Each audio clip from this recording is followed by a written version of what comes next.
ബിസ്മില്ലാഹിർ റഹ്മാനിർ റഹീം. പ്രപഞ്ച സൃഷ്ടാവായ സർവേശ്വരന് എല്ലാവിധ സമർപ്പണങ്ങളും. ഭൂമിയിൽ സത്യത്തിന്റെ വെളിച്ചവുമായി വന്ന എല്ലാ പുണ്യാത്മാക്കൾക്കും സമാധാനം ഉണ്ടാകുമാറാകട്ടെ. വേദിയിലുള്ള ബഹുമാന്യരായ നേതാക്കളെ, സ്നേഹമുള്ള നാട്ടുകാരെ, സഹോദരങ്ങളെ, നമ്മിലെല്ലാവരിലും പ്രപഞ്ച സൃഷ്ടാവിന്റെ സമാധാനം ഉണ്ടാകുമാറാകട്ടെ. മത സംഘർഷങ്ങളെ സംബന്ധിച്ച് മനോഹരമായ ഒരു ഉപമ പറഞ്ഞത് കേരളത്തിന്റെ അനുഗ്രഹീത എഴുത്തുകാരൻ സി രാധാകൃഷ്ണനാണ്. 2-3 പേര് അവരുടെ രോഗം സുഖപ്പെടുവാൻ വേണ്ടി ഒരു വൈദ്യനെ സമീപിക്കുകയാണ്. അവരുടെ രോഗങ്ങളെ സംബന്ധിച്ച് സർവജ്ഞാനം ഉണ്ടായിരുന്ന ആ വൈദ്യൻ അവർക്ക് ഓരോരുത്തർക്കും മരുന്ന് നിശ്ചയിച്ചു കൊടുത്തു. അവരെല്ലാവരും ആ വൈദ്യന്റെ നിർദ്ദേശപ്രകാരം അവരവർക്ക് നിശ്ചയിക്കപ്പെട്ട മരുന്നുകുപ്പി കയ്യിലെടുത്തു. എന്നിട്ട് ആ കുപ്പിയിലുള്ള മരുന്ന് മറിച്ചു കളയുകയും കാലിയായ കുപ്പിക്കു വേണ്ടി തമ്മിൽ തല്ലുകയും ചെയ്തു. ഇങ്ങനെ തമ്മിൽ തല്ലുന്ന വിഡ്ഢികളെക്കാൾ വലിയ വിഡ്ഢിത്വമുള്ളവരാണ് മതസംഘർഷത്തിൽ ഏർപ്പെടുന്നവരെന്ന് CR ചൂണ്ടിക്കാണിച്ചിട്ടുണ്ട്. നമ്മുടെ രാഷ്ട്രപിതാവായ ഗാന്ധിജിയുടെ ആത്മകഥയിൽ ഇങ്ങനെ ഒരു രംഗമുണ്ട്. ഹിന്ദു മുസ്ലിം മൈത്രിക്ക് വേണ്ടി സത്യഗ്രഹം അനുഷ്ഠിക്കുന്ന ഗാന്ധി സംഘർഷവും കുഴപ്പവും അവസാനിപ്പിക്കണമെന്ന് ഇന്ത്യയിലെ ജനതയോട് ആഹ്വാനം ചെയ്യുന്ന ഗാന്ധിയുടെ സത്യഗ്രഹ പന്തലിലേക്ക് ഒരു ഹൈന്ദവ സുഹൃത്ത് വളരെ പരവശമായി കടന്നു വരികയാണ്. അയാളുടെ മുഖം വിവർണമാണ്. അയാളുടെ ശരീരവാസകലം നിറകൊള്ളുന്നുണ്ട്. അയാൾ വന്ന് ഗാന്ധിജിയോട് പറയുന്നത്, എന്റെ ഒരു മകനെ ഒരു മുസ്ലിം കൊന്നുകളഞ്ഞു. ഞാൻ നിങ്ങളുടെ അടുത്തേക്ക് ഓടി വരുമ്പോൾ എന്റെ മുന്നിൽ കണ്ട ഒരു മുസ്ലിം സുഹൃത്തിനെ വെട്ടി നുറുക്കിയിട്ടാണ് ഞാൻ കടന്നു വരുന്നത്. എന്റെ ചിത്തം സമാധാനമില്ലാത്തതാണ്. എന്റെ ചിന്തകൾ ചിതറിയതാണ്. ഗാന്ധി സത്യഗ്രഹ പന്തലിലിരുന്ന് ഹിന്ദു മുസ്ലിം സൗഹാർദ്ദത്തിനു വേണ്ടി സത്യഗ്രഹം അനുഷ്ഠിക്കുന്ന ഗാന്ധി സമാധാനത്തോടെ അതെല്ലാം കേട്ടു. എന്നിട്ട് പരവശമായ അവസ്ഥയിലെത്തിയ ആ ഹൈന്ദവ സുഹൃത്തിനോട് പറഞ്ഞു, നീ ഈ സത്യഗ്രഹ പന്തലിന്റെ പുറത്തേക്ക് ഇറങ്ങുക. അവിടെ ധാരാളം അനാഥ കുഞ്ഞുങ്ങളെ കാണാൻ കഴിയും. അതിൽ നിന്ന് ഒരു മുസ്ലിം കുട്ടിയെ നീ ദത്തെടുക്കുക. നിനക്ക് നഷ്ടപ്പെട്ടു പോയ മകന്റെ പ്രായത്തിലുള്ള ഒരാളെ, എന്നിട്ട് അവനെ മുസ്ലിമായി തന്നെ നീ വളർത്തുക.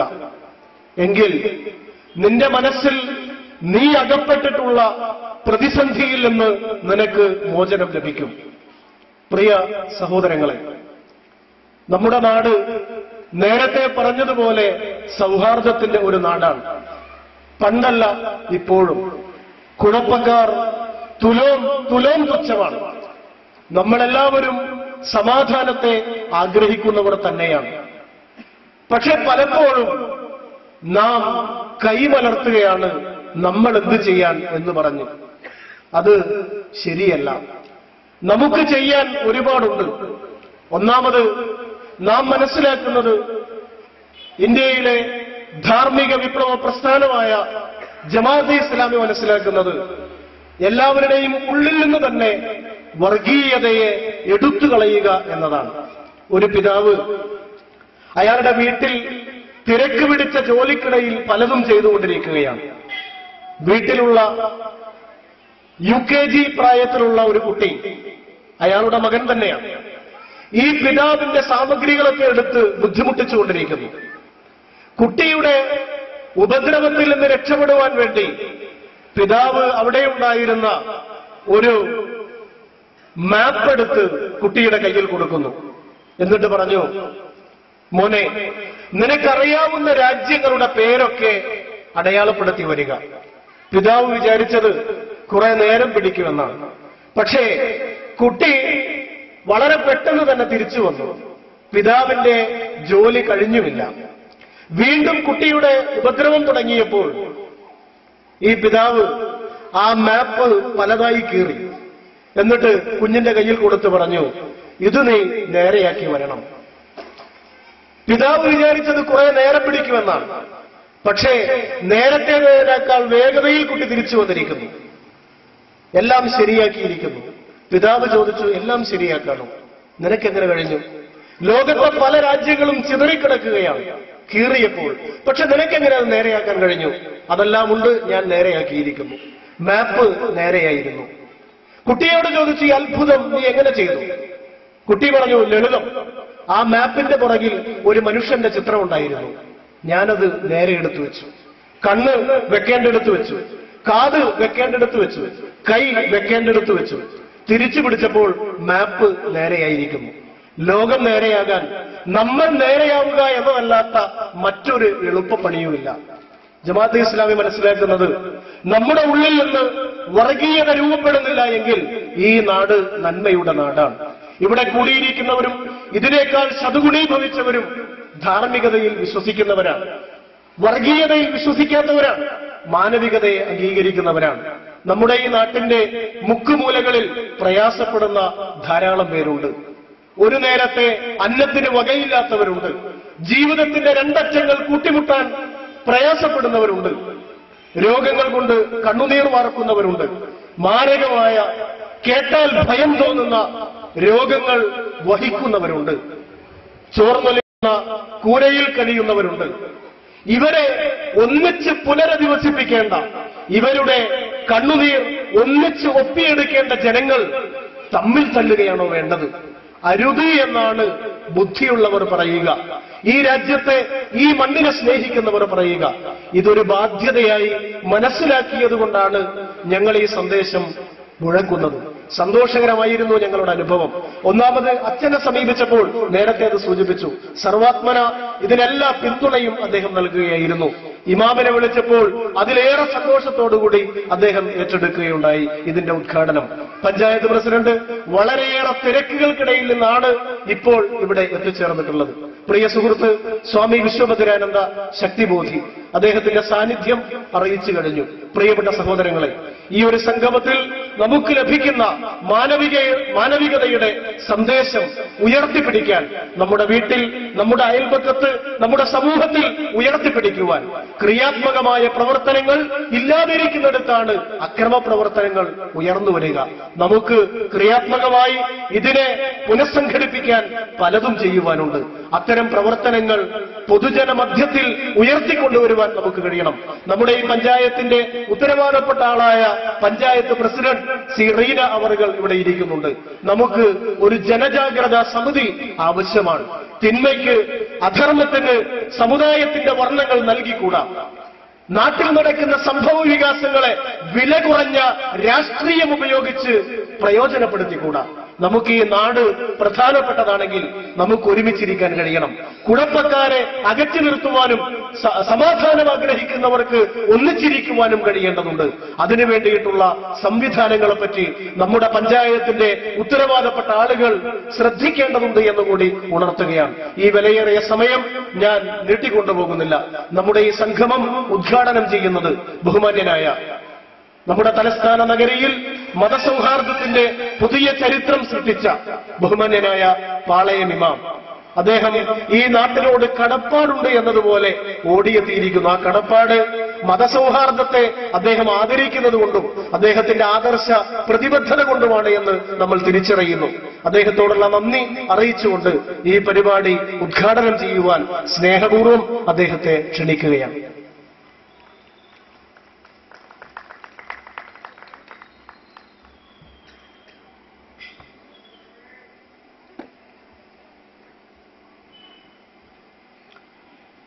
ബിസ്മില്ലാഹിർ റഹ്മാനിർ റഹീം. പരമകാരുണികനും കരുണാവാരിധിയുമായ പ്രപഞ്ചനാഥന്റെ നാമത്തിൽ ആരംഭിക്കുന്നു. അൽഹംദുലില്ലാഹി റബ്ബിൽ ആലമീൻ. സർവസ്തുതിയും സർവലോക രക്ഷിതാവിന്. വസ്സലാത്തു വസ്സലാമു അലാ റസൂലിൽ അമീൻ. അവന്റെ വിശ്വസ്തനായ തിരുദൂതൻ പ്രവാചകൻ മുഹമ്മദിന് മേൽ പീസ് ബി അപ്പോൺ ഹിം നാഥന്റെ അനുഗ്രഹമുണ്ടാകുമാറാവട്ടെ. ഈ സംഗമത്തിന്റെ ബഹുമാന്യനായ അധ്യക്ഷൻ സഹോദരൻ വി എൻ ഹാരിസ്, ഏറെ ബഹുമാന്യനായ എൻ്റെ ജ്യേഷ്ഠ സഹോദരൻ സ്വാമി വിശ്വഭദ്രാനന്ദ ശക്തിബോധി, ബഹുമാന്യനായ reverend father N K Sunny അവർകൾ, ബഹുമാന്യയായ ഈ പഞ്ചായത്തിന്റെ പ്രസിഡന്റ് സഹോദരി സി റീന, ബഹുമാന്യനായ സഹോദരൻ സി കെ ജബ്ബാർ, പ്രിയ സുഹൃത്ത് സഹോദരൻ മുസ്തഫ, ഇവിടെ സന്നിഹിതരായിട്ടുള്ള പ്രിയം നിറഞ്ഞ രക്ഷിതാക്കളെ, സഹോദരന്മാരെ, സഹോദരിമാരെ, യുവ സുഹൃത്തുക്കളെ, പ്രപഞ്ചനാഥന്റെ കൃപാകടാക്ഷങ്ങൾ നമ്മുടെ മേൽ സദാ വർഷിക്കുമാറാവട്ടെ. അഥവാ അസ്സലാമു അലൈക്കും വറഹ്മത്തുള്ളാഹി വബറകാതുഹു. ഏറെ ഹൃദ്യമായ ഒരു സായന്തനം ഈ വിദ്യാലയത്തിന്റെ തിരുമുറ്റത്ത് നമുക്ക് ലഭ്യമായിരിക്കുകയാണ്. വളരെ കൃത്യമായ ലക്ഷ്യത്തോടുകൂടി നമ്മുടെ നാടിന്റെ സ്വാസ്ഥ്യം കെട്ടുപോകുമോ എന്ന വലിയ ഭയാശങ്കയിൽ നിസ്സംഗരായിരിക്കാൻ നമുക്ക് ന്യായമില്ല എന്ന് ഉറക്കെ പ്രഖ്യാപിച്ചുകൊണ്ടാണ് ഇവിടെ സ്വാഗത പ്രഭാഷണത്തിലും ശേഷം അധ്യക്ഷന്റെ ഭാഷണത്തിലും ഈ പരിപാടിയുടെ ലക്ഷ്യം നിർണയിക്കപ്പെട്ടത് എന്ന് നിങ്ങളെപ്പോലെ ഈ ഉള്ളവനും കേട്ടു. അത്തരമൊരു സംഗമവേദിയായതുകൊണ്ടാണ് ഹൃദ്യമായ ഒരു സായന്തനം നമ്മുടെ നാടിന്റെ സ്വസ്ഥത നിലനിർത്താൻ ആഗ്രഹിച്ചുകൊണ്ട് ഇവിടെ സംഘടിപ്പിക്കപ്പെട്ടിരിക്കുന്നത്. ഈ ഉള്ളവരിൽ അർപ്പിതമായ ബാധ്യത ഈ സംഗമത്തിന്റെ ഔപചാരികമായ ഉദ്ഘാടനം നിർവഹിക്കുക എന്നതാണ്. ആദ്യമായി ഏറ്റവും ശ്രദ്ധേയവും ത്യാഗപൂർണവും ഈ കാലഘട്ടത്തിന്റെ അനിവാര്യതയുമായ ഈ സംഗമത്തെ, ഈ ഒത്തുചേരലിന്റെ പ്രാധാന്യം നിങ്ങളെപ്പോലെ തന്നെ ഈ ഉള്ളവനും മനസ്സിലാക്കിക്കൊണ്ട് അത് മുഖേന നാം ഉദ്ദേശിക്കുന്ന എല്ലാ ലക്ഷ്യങ്ങളും നേടിയെടുക്കാൻ നമുക്ക് സാധിക്കുമാറാവട്ടെ എന്ന് ആത്മാർത്ഥമായി പ്രപഞ്ചനാഥനോട് പ്രാർത്ഥിച്ചുകൊണ്ട് ഇതിന്റെ ഔപചാരികമായ ഉദ്ഘാടനം നിർവഹിച്ചതായി പ്രഖ്യാപിച്ചുകൊള്ളുന്നു. ബിസ്മില്ലാഹിർ റഹ്മാനിർ റഹീം. പ്രപഞ്ചനാഥൻ നമ്മിൽ നിന്ന് ഇത് സ്വീകരിക്കുമാറാവട്ടെ. നാടിന്റെ നന്മ നിലനിർത്തുക, അല്ലെങ്കിൽ നന്മയുടെ കാവലാളായി മാറുക എന്നതാണ് ഈ മതസൗഹാർദ്ദ സംഗമത്തിന്റെ മുദ്രാവാക്യം എന്ന് ഇതിന്റെ പ്രചരണവുമായി ബന്ധപ്പെട്ട് നമ്മുടെ കയ്യിൽ കിട്ടിയ പ്രോഗ്രാം നോട്ടീസിലും ഈ വേദിയിൽ സ്ഥാപിതമായിരിക്കുന്ന ബാനറിലുമൊക്കെ അടയാളപ്പെടുത്തിയിട്ടുണ്ട്. എനിക്ക് ഊന്നാൻ തോന്നുന്ന വശം അതാണ്. നാം നമ്മുടെ നാടിന്റെ പൈതൃകം യഥാർത്ഥത്തിൽ തന്നെ തിരിച്ചറിയുക. ഒരു ആലങ്കാരികമായ തിരിച്ചറിവല്ല, അറിഞ്ഞുകൊണ്ട് ഉള്ളിലേക്ക് അതിനെ ആവാഹിച്ചെടുത്തുകൊണ്ടുള്ള ഒരു ബോധ്യം. രണ്ടാമതായി, നമ്മുടെ കയ്യിൽ വേദങ്ങളുണ്ട്. മതസൗഹാർദ്ദ സംഗമത്തിന്റെ വേദിയാണല്ലോ ഇത്. ന്യായമായും 3 മതങ്ങളുടെ പ്രതിനിധികൾ എന്ന നിലക്ക് കൂടിയാണ് ഇവിടെ ക്ഷണിക്കപ്പെട്ട ഈയുള്ളവൻ ഉൾപ്പെടെയുള്ളവർ വന്നിരിക്കുന്നത്. എങ്കിൽ നമ്മുടെ കയ്യിൽ വേദങ്ങളുണ്ട്. ആ വേദങ്ങളുടെ സന്ദേശത്തെയും നാം ഉൾക്കൊള്ളുക. മൂന്നാമതായി, ഈ കാലഘട്ടത്തിന്റെ തേട്ടത്തെ നാം തിരിച്ചറിയുക. അതിലൊന്നാമത് പറഞ്ഞത് ഈ നാടിന്റെ പൈതൃകത്തെ നാം യഥാവിധി ഉൾക്കൊള്ളുകയും തിരിച്ചറിയുകയും ചെയ്യുക എന്നാണ്. എന്തായിരുന്നു ഈ നാടിന്റെ പൈതൃകമെന്ന് നമുക്കറിയാം. ഈ രാജ്യത്ത് ജീവിച്ചിരുന്ന ഈ പ്രദേശത്ത് അല്ലെങ്കിൽ ഈ നാട്ടിലുള്ള മനുഷ്യർ ഹൈന്ദവ ധർമ്മത്തിന്റെ പിന്നിൽ നിലനിന്നിരുന്ന സഹോദരന്മാർ. അതിന്റെ നന്മയുടെ വശത്തെ മാത്രം നോക്കിക്കാണാനാണ് ഈ ഉള്ളവന് താല്പര്യം. അങ്ങനെയുള്ള ഒരു ക്രമത്തിലേക്ക് ക്രൈസ്തവ പാതിരിമാർ വന്നു. നമ്മുടെ കേരളീയ പശ്ചാത്തലം അതിന്റെ നല്ല ഒരു മാതൃകയാണ്. ഇവിടെ വന്ന് ക്രൈസ്തവ പാതിരിമാർ കപ്പലിറങ്ങിയപ്പോൾ അവരെ ഈ നാട് സ്വീകരിച്ചു. ശേഷം മാലിക് ദീനാറും കൂട്ടരും 12ഓളം ആളുകൾ കടൽ കടന്ന് ഇസ്ലാമിന്റെ സന്ദേശവുമായി കച്ചവടക്കാരായിക്കൊണ്ട് അവർ ഈ നാട്ടിൽ വന്നു. അവരെയും ഈ നാട് സ്വീകരിച്ചു. കൊടുങ്ങല്ലൂരിൽ കപ്പലിറങ്ങിയ ആ സംഘത്തെ എല്ലാവർക്കും ഇവിടെ ഇടമുണ്ടായി. എല്ലാവർക്കും ഇവിടെ ഹൃദ്യമായ സ്വാഗതം ലഭ്യമായി. അവരുടെ കയ്യിലുള്ള വേദമൂല്യങ്ങളെ ഈ നാട് മാനിച്ചു. ആ മൂല്യങ്ങളിൽ നിന്ന് അവർ കൂടുതൽ പ്രചോദിതരായി.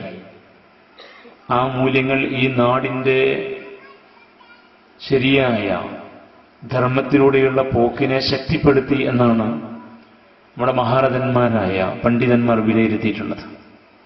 ഒരു കഥ വായിച്ചത് ഓർക്കുകയാണ്. പാർസികൾ എന്ന് പറയുന്ന കൂട്ടര് അവരുടെ നാട്ടിൽ നിന്ന് അഭയാർത്ഥികളായി കടലിലൂടെ സഞ്ചരിച്ച് പായക്കപ്പലേറി ഒരു ദ്വീപിൽ ചെന്നുപെട്ടുപോലും. തീരത്ത് കപ്പലിറങ്ങിയ ശേഷം പാർസികളായ ഈ സംഘത്തിന്റെ ഒരു ദൂതന്റെ അടുക്കൽ ഒരു സന്ദേശവുമായി ആ ദ്വീപിലെ രാജാവിന്റെ അടുക്കലേക്ക് ഇവർ പറഞ്ഞയച്ചു. ആ ദൂതൻ അവിടെ ചെന്ന് ഈ സന്ദേശം രാജാവിന് നൽകി. ഞങ്ങൾക്കിവിടെ ജീവിക്കാൻ അനുവാദം തരണം, ഈ നാട്ടിൽ ഇറങ്ങാൻ അനുവാദം തരണം എന്നായിരുന്നു സന്ദേശത്തിന്റെ ചുരുക്കം. രാജാവ് ആ സന്ദേശം വായിച്ച ശേഷം തന്റെ സേവകനോട് ഒരു പാത്രം നിറയെ പാല് കൊണ്ടുവരാൻ ആവശ്യപ്പെട്ടു. പാത്രത്തിൽ വക്കിനോടൊപ്പം നിൽക്കുന്ന, ഇനി ഒരു തുള്ളി അതിലേക്ക് ഒഴിച്ചാൽ തുളുമ്പി കവിഞ്ഞു പോകും വിധമുള്ള രീതിയിൽ നിറയെ പാലുമായിട്ട് ഈ സേവകൻ വന്നു. രാജാവ് ആ പാൽപാത്രം തുളുമ്പിപ്പോവാതെ ഈ പാർസികളുടെ ദൂതന്റെ കയ്യിൽ ഏൽപ്പിച്ചു. പാർസികളുടെ ദൂതൻ ആ പാൽപാത്രവുമായി കപ്പലിലേക്ക് തിരിച്ചു ചെന്നു. അപ്പോൾ അവരുടെ ലീഡറായിട്ടുള്ള നേതാവ് ഈ പാൽപാത്രം വാങ്ങി അവിടെ വെച്ചിട്ട് ഇത്തിരി പഞ്ചസാര കൊണ്ടുവന്ന് അതിനകത്ത് ഒഴിച്ചു. എന്നിട്ട് ആ പാത്രം അങ്ങനെ തന്നെ ഈ ദ്വീപിലെ രാജാവിന്റെ സേവകന്റെ അടുത്ത് തിരിച്ചു കൊടുത്തയച്ചു. പാത്രം അതുപോലെ തിരിച്ചു കൊണ്ടുവന്നപ്പോ രാജാവ് അത്ഭുതപ്പെട്ടുപോയി. അദ്ദേഹം അത് വാങ്ങിവെച്ചിട്ട് ഒരു ചെറിയ സ്പൂൺ എടുത്ത് അതിനകത്ത് മെല്ലെ ഇളക്കിയിട്ട് ഒരിത്തിരി കോരി വായിലൊഴിച്ചു. അപ്പോൾ നല്ല മധുരം. അദ്ദേഹം അവരോട് ഇവിടെ താമസിച്ചു കൊള്ളാൻ പറഞ്ഞത്രേ. എന്താണിപ്പോൾ നടന്നത് എന്ന് ആ കഥയെ മുൻനിർത്തി വിശദീകരിക്കപ്പെട്ടിട്ടുണ്ട്. ഇവിടെ നിങ്ങൾക്ക് സ്ഥലമില്ല, ഞങ്ങൾ തന്നെ തുളുമ്പിപ്പോകാൻ മാത്രമായിരിക്കുകയാണ്. അതാണ് ആ പാൽപാത്രത്തിന്റെ ഉദാഹരണം. ഈ നാട്ടിൽ നിങ്ങൾക്ക് താമസിക്കാൻ ഇടമില്ല, ഞങ്ങൾ തന്നെ ഈ ദ്വീപിൽ മതിയായ അളവിലുണ്ട് എന്നാണ് രാജാവ് കൊടുത്തയച്ച പാൽപാത്രം. പക്ഷെ പാർസികളുടെ നേതാവ് അതിനകത്ത് പഞ്ചസാര ഇട്ട് കൊടുത്തയച്ചു. പഞ്ചസാര അതിനകത്ത് ഒഴിച്ചപ്പോൾ ഒട്ടും തുളുമ്പി പോയില്ല. ഇത് തിരിച്ചു കൊണ്ടുവന്നപ്പോൾ രാജാവിന് മനസ്സിലായി ഇദ്ദേഹം ബുദ്ധിമാനാണ്. അതുകൊണ്ട് ഈ പാല് ഒന്ന് ഇളക്കിയിട്ട് രുചിച്ചു നോക്കി. അപ്പോ മധുരമുള്ള പാല, അഥവാ പഞ്ചസാര അതിനകത്ത് ഇട്ടിട്ടുണ്ട്. ഈ പഞ്ചസാര ഈ പാലിൽ ലയിച്ചു നിൽക്കുന്നത് പോലെ ഞങ്ങൾ നിങ്ങൾക്കിടയിൽ ഒന്നിച്ച് ജീവിച്ചു കൊള്ളാം. ഒരിക്കലും ഞങ്ങൾ ഇവിടെ ഒരു പ്രശ്നമുണ്ടാക്കുകയില്ല, പ്രശ്നക്കാരാവുകയില്ല എന്നായിരുന്നു പാർസികൾ കൊടുത്തയച്ച ആ പാൽപാത്രം തിരിച്ചു എത്തിയപ്പോൾ രാജാവിന് മനസ്സിലായ സന്ദേശം. അതുകൊണ്ട് അവരോട് ഇറങ്ങി താമസിച്ചു കൊള്ളാൻ പറഞ്ഞു. ഇതായിരുന്നു ശരിക്കും ഈ നാടിന്റെ പാരമ്പര്യം. ഇവിടെ വന്നവരെ ഈ നാട് സ്വീകരിച്ചു, അവർ ഈ നാട്ടിൽ ജീവിച്ചു. അവരുടെ കയ്യിലുള്ള ആദർശ വിശ്വാസ ക്രമങ്ങൾ ഈ നാടിനെ ശക്തിപ്പെടുത്തി. ഒരു കുടുംബത്തിലെ അംഗങ്ങളെപ്പോലെ കൂടുമ്പോൾ ഇമ്പമുണ്ടാകുന്ന ഒരു സംഘമായിട്ട് നമ്മൾ തുടർന്നു. ഇതാണ് ശരിക്കും ഈ നാടിന്റെ പാരമ്പര്യം. എങ്കിൽ ആ പാരമ്പര്യത്തെ ഉൾക്കൊള്ളാനും ഈ ഒന്നിച്ചുള്ള ജീവിതത്തിന്റെ ഇമ്പമാർന്ന തലത്തെ കണ്ടെത്താനും അതിന് ഭംഗം വരുന്ന ഏതേതോ അവസ്ഥകളെയും ജാഗ്രതയോടെ നേരിടാനും അതിന് തുരങ്കം വെക്കുന്ന ആരെയും ഒറ്റപ്പെടുത്താനും അതിന് വിരുദ്ധമായി നമ്മുടെ രാജ്യത്തിന്റെ പൈതൃകത്തിന് വിരുദ്ധമായ പ്രവർത്തനങ്ങൾക്കെതിരെ നിസ്സംഗരായി നോക്കി നിൽക്കാതെ എഴുന്നേറ്റ് ആർജവത്തോടെ ക്രിയാത്മകമായ ചുവടുവെപ്പുകൾ നടത്താനും നമുക്ക് ബാധ്യതയുണ്ട് എന്ന് വിനയപുരസ്സരം നമ്മൾ ആവർത്തിച്ച് തിരിച്ചറിയുക. രണ്ടാമത്തേത് നമ്മുടെ കയ്യിലുള്ള വേദങ്ങളുടെ സന്ദേശം ഉൾക്കൊള്ളുക എന്നതാണ്. നമ്മുടെ എല്ലാവരുടെയും കയ്യിലുള്ള വേദങ്ങൾ മനുഷ്യനെ മാനിക്കാൻ പഠിപ്പിക്കുന്ന വേദങ്ങളാണ്. മഹാനായ പ്രവാചകൻ തിരുനബി സല്ലല്ലാഹു അലൈഹി വസല്ലമ അദ്ദേഹത്തിലൂടെ മാലോകർക്ക് ലഭ്യമായ മനുഷ്യകുലത്തിന്റെ പൈതൃക സ്വത്തുക്കളിൽ ഒന്നാണ് വിശുദ്ധ വേദഗ്രന്ഥമാകുന്ന ഖുർആൻ. ആ ഖുർആൻ ഈ തലത്തെ ഏറ്റവും നന്നായിട്ട് മുമ്പിൽ വെക്കുന്നുണ്ട്. ഈ ഉള്ളവൻ അതിനെ കൂടി പ്രതിനിധീകരിക്കേണ്ടുന്ന ഉദ്ഘാടകനായതുകൊണ്ട് എനിക്ക് ശേഷം സംസാരിക്കാനിരിക്കുന്ന ബഹുമാന്യർ ഇവിടെ വേറെ ഉള്ളതുകൊണ്ടും വിശുദ്ധ ഖുർആനെ ബേസ് ചെയ്ത് നമ്മുടെ വേദമൂല്യങ്ങളെ, ഈ വിഷയകമായ മൂല്യങ്ങളെ നിങ്ങളുടെ മുമ്പിൽ ഹ്രസ്വമായി പരിചയപ്പെടുത്താൻ ഈ ഉള്ളവൻ ആഗ്രഹിക്കുന്നു. വിശുദ്ധ ഖുർആൻ മനുഷ്യനെ പരിചയപ്പെടുത്താൻ വേണ്ടി പ്രയോഗിച്ച പ്രയോഗം ഇൻസാൻ എന്നാണ്. ഇൻസാൻ എന്ന പദത്തിന് രണ്ടർത്ഥമുണ്ട്. ആ അറബി വാക്കിന് ഒരർത്ഥം ഇണങ്ങാൻ കഴിയുന്നവൻ എന്നാണ്. മനുഷ്യൻ ഇണങ്ങി ജീവിക്കുന്നവരാണ്. ആ ഇണക്കത്തിന്റെ ഏറ്റവും സവിശേഷമായ ഒരു തലമാണ് ഈ നാടിന്റെ പാരമ്പര്യത്തെക്കുറിച്ച് ഈ ഉള്ളവൻ പറഞ്ഞ തലം. ഇണങ്ങിയാണ് നമ്മൾ ജീവിക്കുക. ഇൻസാൻ എന്ന പദത്തിന്റെ രണ്ടാമത് അർത്ഥം മറക്കാനും പൊറുക്കാനും കഴിയുന്നവൻ എന്നാണ്. നമുക്കിടയിൽ കുൽസിത ശ്രമങ്ങൾ നടക്കാറുണ്ട്. ഈ രാജ്യം ആ മഹിതമായ പൈതൃകത്തിലൂടെ മുന്നോട്ട് പോയിക്കൊണ്ടിരിക്കെ തന്നെ മനുഷ്യരെ തമ്മിലടിപ്പിക്കാൻ ബോധപൂർവ ശ്രമങ്ങൾ ഉണ്ടായിട്ടുണ്ട്. ഡിവൈഡ് ആൻഡ് റൂൾ എന്ന ഒരു തത്വം നമ്മുടെ രാജ്യത്തിന്റെ ഒരു ഘട്ടത്തെയാണ് ശരിക്കും പ്രതിനിധീകരിക്കുന്നത്. ചരിത്രം പഠിച്ചവർക്കറിയാം. ബ്രിട്ടൻ ഈസ്റ്റ് ഇന്ത്യ കമ്പനി മുഖേന ഈ രാജ്യത്തെ അധിനിവേശം ചെയ്ത് ഭരിച്ചുകൊണ്ടിരിക്കുന്ന കാലയളവിൽ ഈ രാജ്യത്തിന്റെ സ്വാതന്ത്ര്യം സ്വപ്നം കണ്ടുകൊണ്ട് ആദ്യമായി ഉണ്ടായ ഒരു ശ്രമം, ഒന്നാം സ്വാതന്ത്ര്യ സമരം എന്ന് നമ്മൾ പേരെടുത്ത് പറയുന്ന സവിശേഷമായ ആ ചരിത്ര പശ്ചാത്തലം, ശിപ്പായി ലഹള എന്ന് അതിനെ പരിഹാസ്യമാക്കിക്കൊണ്ട് മറ്റുള്ളവർ എഴുതി വെച്ച, രേഖപ്പെടുത്തിയ ആ സംഭവം. അതിനുശേഷം നേർക്കുനേരെ ബ്രിട്ടൻ തന്നെ ഈ രാജ്യത്തിന്റെ ഭരണം ഏറ്റെടുത്തുകൊണ്ട് ഡിവൈഡ് ആൻഡ് റൂൾ, ഭിന്നിപ്പിച്ച് ഭരിക്കുക എന്ന ഒരു തത്വം പ്രയോഗവൽക്കരിച്ചുകൊണ്ട് പരമാവധി തമ്മിലടിപ്പിച്ച് ഇവിടെ പിടിച്ചു നിൽക്കാൻ ശ്രമിച്ചിട്ടുണ്ട്. ഒരുപാട് ലഹളകൾ അതിന്റെ തുടർച്ച എന്നോണം സംഭവിച്ചിട്ടുണ്ട്. അങ്ങനെ നേരത്തെ ഇവിടെ ബഹുമാന്യനായ അധ്യക്ഷൻ പറഞ്ഞ മഹാത്മജിൽ സത്യഗ്രഹം ഉൾപ്പെടെയുള്ള ഒരുപാട് ശ്രമങ്ങൾ, ആ സന്ദർഭത്തിൽ നടന്നുകൊണ്ടിരിക്കുന്ന ലഹളകൾ, അതൊക്കെ അർദ്ധരാത്രിയിൽ ഇന്ത്യ സ്വാതന്ത്ര്യം പ്രാപിക്കുന്നതുമായി ബന്ധപ്പെട്ട് തയ്യാർ ചെയ്യപ്പെട്ട ചരിത്ര പുസ്തകങ്ങളിൽ പച്ചയായിട്ട് നമുക്ക് വായിക്കാം. ശേഷവും ഇവിടെ ഇത്തരം ശ്രമങ്ങൾ ഉണ്ടായിട്ടുണ്ട്. അധികാരത്തിലേറാൻ വേണ്ടി ചവിട്ടുപടികൾ പണിയുന്നത് പലപ്പോഴും മനുഷ്യന്റെ കബദ്ധങ്ങളും രക്തങ്ങളും തീർത്തുകൊണ്ടാണ്, രക്തക്കളങ്ങളും തീർത്തുകൊണ്ടാണ് എന്നത് ഈ നാടിന്റെ ഒരു ശാപമായി മാറിയ ചരിത്രമാണ്. ഓർക്കാൻ നാം ആഗ്രഹിക്കാത്ത ഒരു ചരിത്രം. പക്ഷെ എന്നിട്ടും നമ്മളിവിടെ ജീവിക്കുന്നുണ്ട്. മറന്നും പൊറുത്തും, മറക്കാൻ ശ്രമിച്ചും പൊറുത്തു കൊടുത്തും നമുക്ക് ജീവിക്കാൻ കഴിയുന്നുണ്ട്. അങ്ങനെ ഒരു പ്രകൃതം മനുഷ്യന്റെ പ്രകൃതത്തിൽ പ്രപഞ്ചനാഥൻ ഊട്ടി ഉറപ്പിച്ചിട്ടുണ്ട്. അതുകൊണ്ട് നാം മുറിവുകളെ വലുതാക്കുകയല്ല ചെയ്യുക, മുറിവുകളെ ഉണക്കാൻ ശ്രമിക്കുകയാണ് ചെയ്യുക. നാം ഒരിക്കലും പുതിയ മുറിവുകൾ സൃഷ്ടിക്കുകയല്ല ചെയ്യുക. പുതിയ മുറിവുകൾ സൃഷ്ടിക്കാതിരിക്കാൻ പഴയത് മറന്ന് നല്ല രീതിയിൽ മറന്നും പുറത്തും ഇണങ്ങി നമ്മൾ ജീവിക്കുകയാണ് ചെയ്യുക. അതിന് പറ്റുന്ന സവിശേഷമായ ഒരു രീതിശാസ്ത്രം, ഒരു രസതന്ത്രം നമ്മുടെ മനസ്സിൽ സൃഷ്ടാവ് ഇട്ട് തന്നിട്ടുണ്ട്. അതുകൊണ്ടാണ് നമ്മൾ നിലനിൽക്കുന്നത് എന്ന് മനസ്സിലാക്കണം. അതുകൊണ്ട് ഈ മനുഷ്യനെ യഥാവിധി പ്രതിനിധീകരിക്കുന്ന ഈ പദപ്രയോഗത്തിന്റെ സത്ത ഉൾക്കൊണ്ടുകൊണ്ട് നമ്മൾ മനുഷ്യർ പരസ്പരം സ്നേഹിച്ചും ഇണങ്ങിയും മറന്നും പൊറുത്തും നാം ഈ ഐക്യത്തോടെ മുന്നോട്ട് പോകണം എന്നാണ് ഈ പദപ്രയോഗത്തിലൂടെ തന്നെ മനുഷ്യന് നൽകുന്ന ഒരു വലിയ ആശയം വിശുദ്ധ വേദഗ്രന്ഥമാകുന്ന ഖുർആനിൽ. അതുകൊണ്ട് പരസ്പരം ഇണങ്ങിയും പൊരുത്തപ്പെട്ടും പഴയത് മറന്നും നാം മുന്നോട്ട് പോകൽ നിർബന്ധമാണ് എന്നും അതിന് പറ്റുന്ന സവിശേഷമായ ഒരു രസതന്ത്രം നമ്മുടെയൊക്കെ മനസ്സിൽ പ്രപഞ്ചനാഥൻ നിക്ഷേപിച്ചിട്ടുണ്ട് എന്നും ഈ പദപ്രയോഗത്തെ പരിചയപ്പെടുത്തിക്കൊണ്ട് മനുഷ്യന്റെ ശരിയായ പ്രകൃതത്തെ അവതരിപ്പിക്കുകയാണ് ഇസ്ലാം ചെയ്യുന്നത്. മഹാനായ പ്രവാചകൻ തിരുനബി പീസ് ബി അപ്പോൺ ഹിം ഈ വശത്തിൽ ശക്തമായി ഊന്നിയിട്ടുണ്ട്. അദ്ദേഹം അത് പ്രയോഗവൽക്കരിച്ച് കാണിക്കുകയും ചെയ്തു.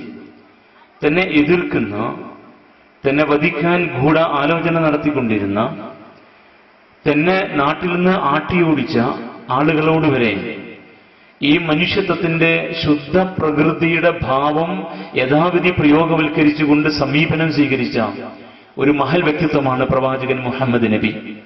അദ്ദേഹത്തിന്റെ ഏറ്റവും സവിശേഷമായ ഒരു ഗുണവിശേഷത്തെക്കുറിച്ച് ഖുർആൻ പറഞ്ഞത് ഇങ്ങനെയാണ്: അലം നശ്റഹ് ലക സദ്റക്, അല്ലയോ പ്രവാചകരെ, അങ്ങേക്ക് നാം ഹൃദയ വിശാലത നൽകിയില്ലേ എന്നാണ്.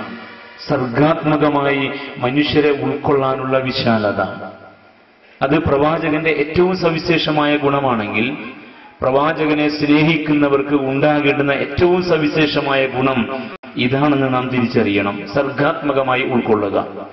സർഗാത്മകമായി ഉൾക്കൊള്ളുക എന്നത് മലയാളത്തിൽ ഈ ഉൾക്കൊള്ളലിന് പറയാവുന്ന ഏറ്റവും നല്ല ഠേമാണ്, ഏറ്റവും നല്ല പദപ്രയോഗമാണ്. ആംഗലേയ ഭാഷയിലെ ഒരു പദത്തെ ഉപയോഗിച്ചുകൊണ്ട് നമ്മൾ ഈ ഉൾക്കൊള്ളലിനെ വിശദീകരിക്കാറുണ്ട്. ടോളറേഷൻ എന്നാണ് അതിന് സാധാരണ പറഞ്ഞു കേൾക്കാറുള്ളത്. ടോളറേറ്റ് ചെയ്യുക എന്ന് പറഞ്ഞാൽ നേർക്കുനേരെ മലയാളത്തിൽ പറയാവുന്ന അർത്ഥം ഈ ഉള്ളവന്റെ പരിമിതമായ അറിവിൽ സഹിക്കുക, നിവൃത്തികേടുകൊണ്ട് നമ്മൾ ഉൾക്കൊള്ളുക എന്നാണ്. ഒരു തരം നിവൃത്തികേടുകൊണ്ട് ഉൾക്കൊള്ളുന്നത് പോലെയാണ് ഇപ്പോൾ നമ്മുടെ മതസൗഹാർദ്ദം. അതാണ് യഥാർത്ഥത്തിൽ സംഭവം. ഈ ഉള്ളവന്റെ വേഷവും രീതിയും ഇങ്ങനെയാണ്. ഇവിടെ ഇരിക്കുന്ന ആളുകൾ, ഈ നാട്ടിലെ നല്ലവരായ ഒരു ടീം, ഈ നാടിന്റെ നന്മ കാക്കാൻ പ്രതിജ്ഞാബദ്ധരായതുകൊണ്ട് ഒരു പുതിയ തീരുമാനത്തിന്റെ അടിസ്ഥാനത്തിൽ ഈ സദസ്സിൽ വന്നവരാണ്. ഇവർക്ക് അല്ലെങ്കിൽ നിങ്ങൾക്ക് ഞങ്ങൾ 3 പേരെയും സർഗാത്മകമായി ഉൾക്കൊള്ളാൻ കഴിയും. കാരണം നിങ്ങളുടെ മനസ്സിന് ആ വിശാലത ഉണ്ടെന്ന് ഞാൻ മനസ്സിലാക്കുന്നു. പക്ഷേ സാധാരണഗതിയിൽ സ്വാമിജിയുടെ കാഷായ വേഷം കാണുമ്പോൾ അസ്ഖ്യത തോന്നുന്നവർ നമുക്കിടയിലുണ്ട്.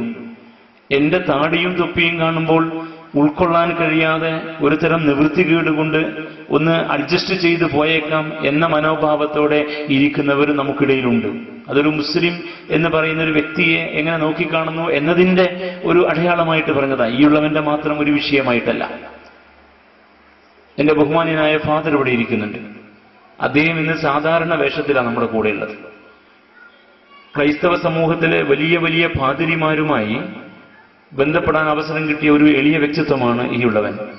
അവരുടെ വേഷവും അവരുടെ അങ്കന വസ്ത്രവും അവർ ധരിക്കുന്ന വലിയ കുരിശും മാലയും എല്ലാം കൂടി അങ്ങ് അണിഞ്ഞിട്ടവർ രംഗത്ത് വന്നാൽ അത് അങ്ങനെ അങ്ങ് ഉൾക്കൊള്ളാൻ കഴിയാതെ പോകുന്ന അസ്വസ്ഥത അനുഭവിക്കുന്നവർ നമ്മുടെ കൂട്ടത്തിലുണ്ട്. പക്ഷെ ഇത് നമ്മൾ പിന്നെ അങ്ങ് സഹിക്കുകയാണ്. ഈ രീതി തന്നെ തെറ്റാണ്. എനിക്ക് തോന്നുന്നു അങ്ങനെയല്ല പ്രവാചകൻ തിരുനബി പഠിപ്പിച്ചത്. വിശുദ്ധ ഖുർആനിന്റെ ബേസിൽ നിന്നുകൊണ്ട് ഈ ഉള്ളവൻ പറയും, നിവൃത്തികേടുകൊണ്ട് സഹിക്കുക എന്ന ഒരു ടോളറേഷന്റെ അടിസ്ഥാനത്തിലുള്ള സഹനമല്ല യഥാർത്ഥത്തിൽ ഉണ്ടാവേണ്ടത്. സർഗാത്മകമായി ഉൾക്കൊള്ളുക എന്നതാണ്. ഇങ്ങനെ പറയാൻ എന്നെ പ്രേരിപ്പിച്ചത് എന്റെ ബഹുമാന്യനായ ഗുരുനാഥൻ എനിക്ക് നൽകിയ ഒരു വെളിച്ചമാണ് വിശുദ്ധ ഖുർആനിന്റെ അടിസ്ഥാനത്തിൽ.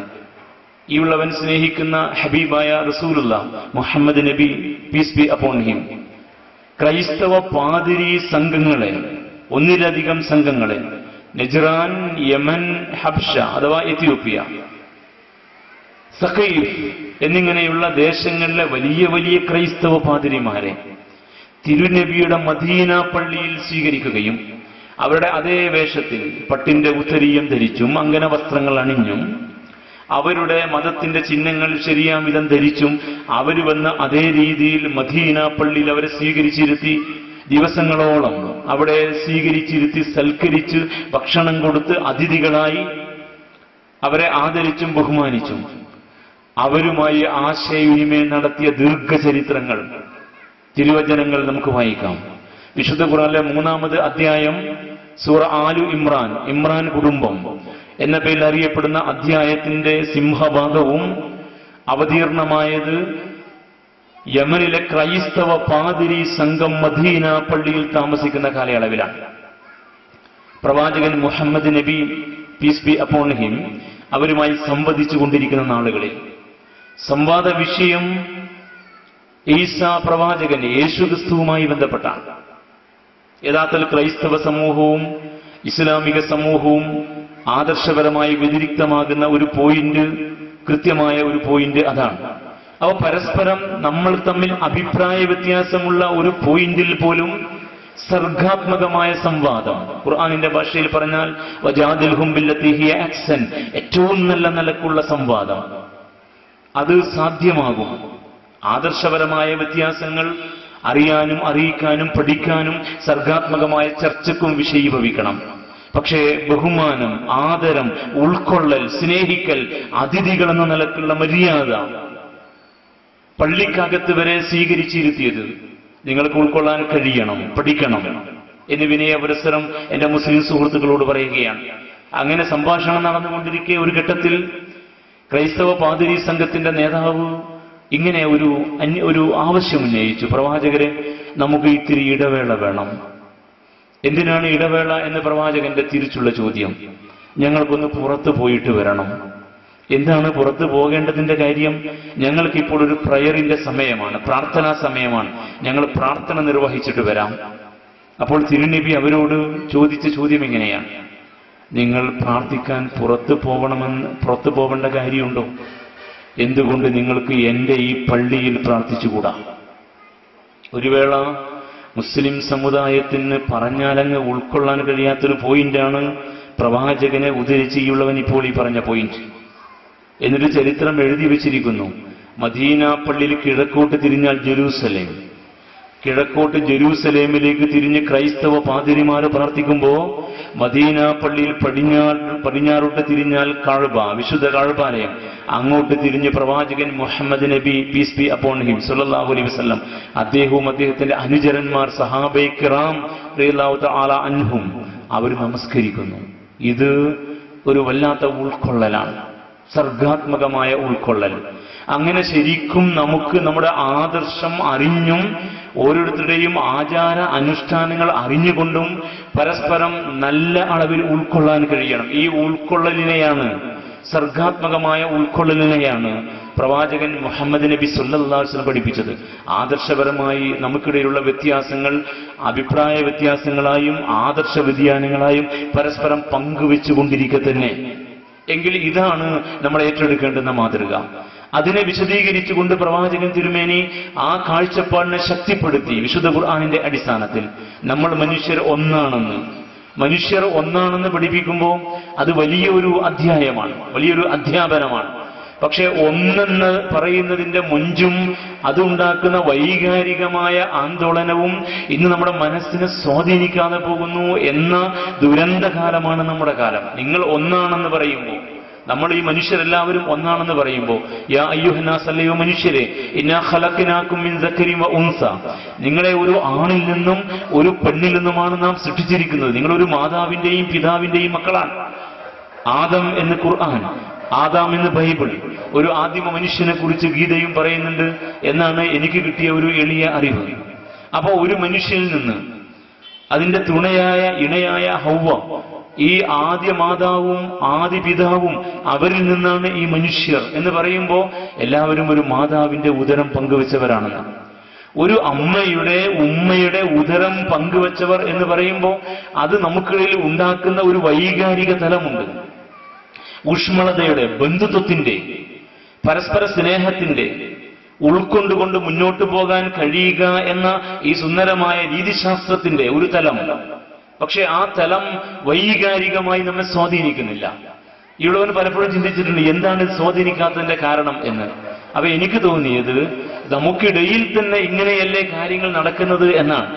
ഒരു മാതാവ് പ്രസവിച്ച മക്കൾ, മുസ്ലിം കുടുംബത്തിലെ ഒരു അമ്മ, അത് ക്രൈസ്തവ അമ്മയോ ഹൈന്ദവ അമ്മയോ ആവട്ടെ, ആ അമ്മ പ്രസവിച്ച മക്കൾ ഈ നേർക്കുനേരെ ഞങ്ങളുടെ അമ്മ ഉമ്മ ഇതാണ് എന്നറിയുന്ന ഈ മക്കൾ തന്നെ നിസ്സാര വിഷയങ്ങളുടെ പേരിൽ കലഹമുണ്ടാകും, സ്വത്ത് തർക്കത്തിന്റെ പേരിൽ അടിപിടി ഉണ്ടാകും, ചിലപ്പോൾ വെട്ടിലും കുത്തിലും വരെ എത്തിപ്പെടുന്നു എന്നതാണല്ലോ നമ്മുടെ ദുരന്ത കാലഘട്ടത്തിലെ അനുഭവം. അപ്പൊ സ്വന്തം അമ്മയുടെ, ഈ കാണുന്ന അമ്മയുടെ, ഈ അറിയുന്ന ഉമ്മയുടെ ഉദരം പങ്കുവച്ച എന്റെ സ്വന്തം രക്തബന്ധു എന്ന് നാം മനസ്സിലാക്കുന്ന ആ ബന്ധത്തിൽ പോലും ഇത്രത്തോളം ക്രൗര്യം സാധ്യമാകുന്നു എങ്കിൽ, ഇത്രത്തോളം ക്രൂരത സംഭവിക്കുന്നു എങ്കിൽ, അങ്ങ് മനുഷ്യകുലത്തിന്റെ ആവിർഭാവ കാലത്ത് കടന്നു വന്ന ആദിപിതാവും ആദിമാതാവും അവരിൽ നിന്ന് ഉത്ഭൂതമായ ഏകോദര സഹോദരന്മാരാണ് നിങ്ങൾ എന്ന അധ്യാപനം നൂറ്റാണ്ടുകൾക്ക് ഇപ്പുറം എത്തുമ്പോൾ മനുഷ്യകുലത്തിനകത്ത് സ്വാധീനിക്കപ്പെടുന്നില്ല എങ്കിൽ നമുക്കിടയിലെ പൈശാചികത അത്രമേൽ നമ്മെ അന്യവൽക്കരിച്ചു എന്ന് നാം മനസ്സിലാക്കണം.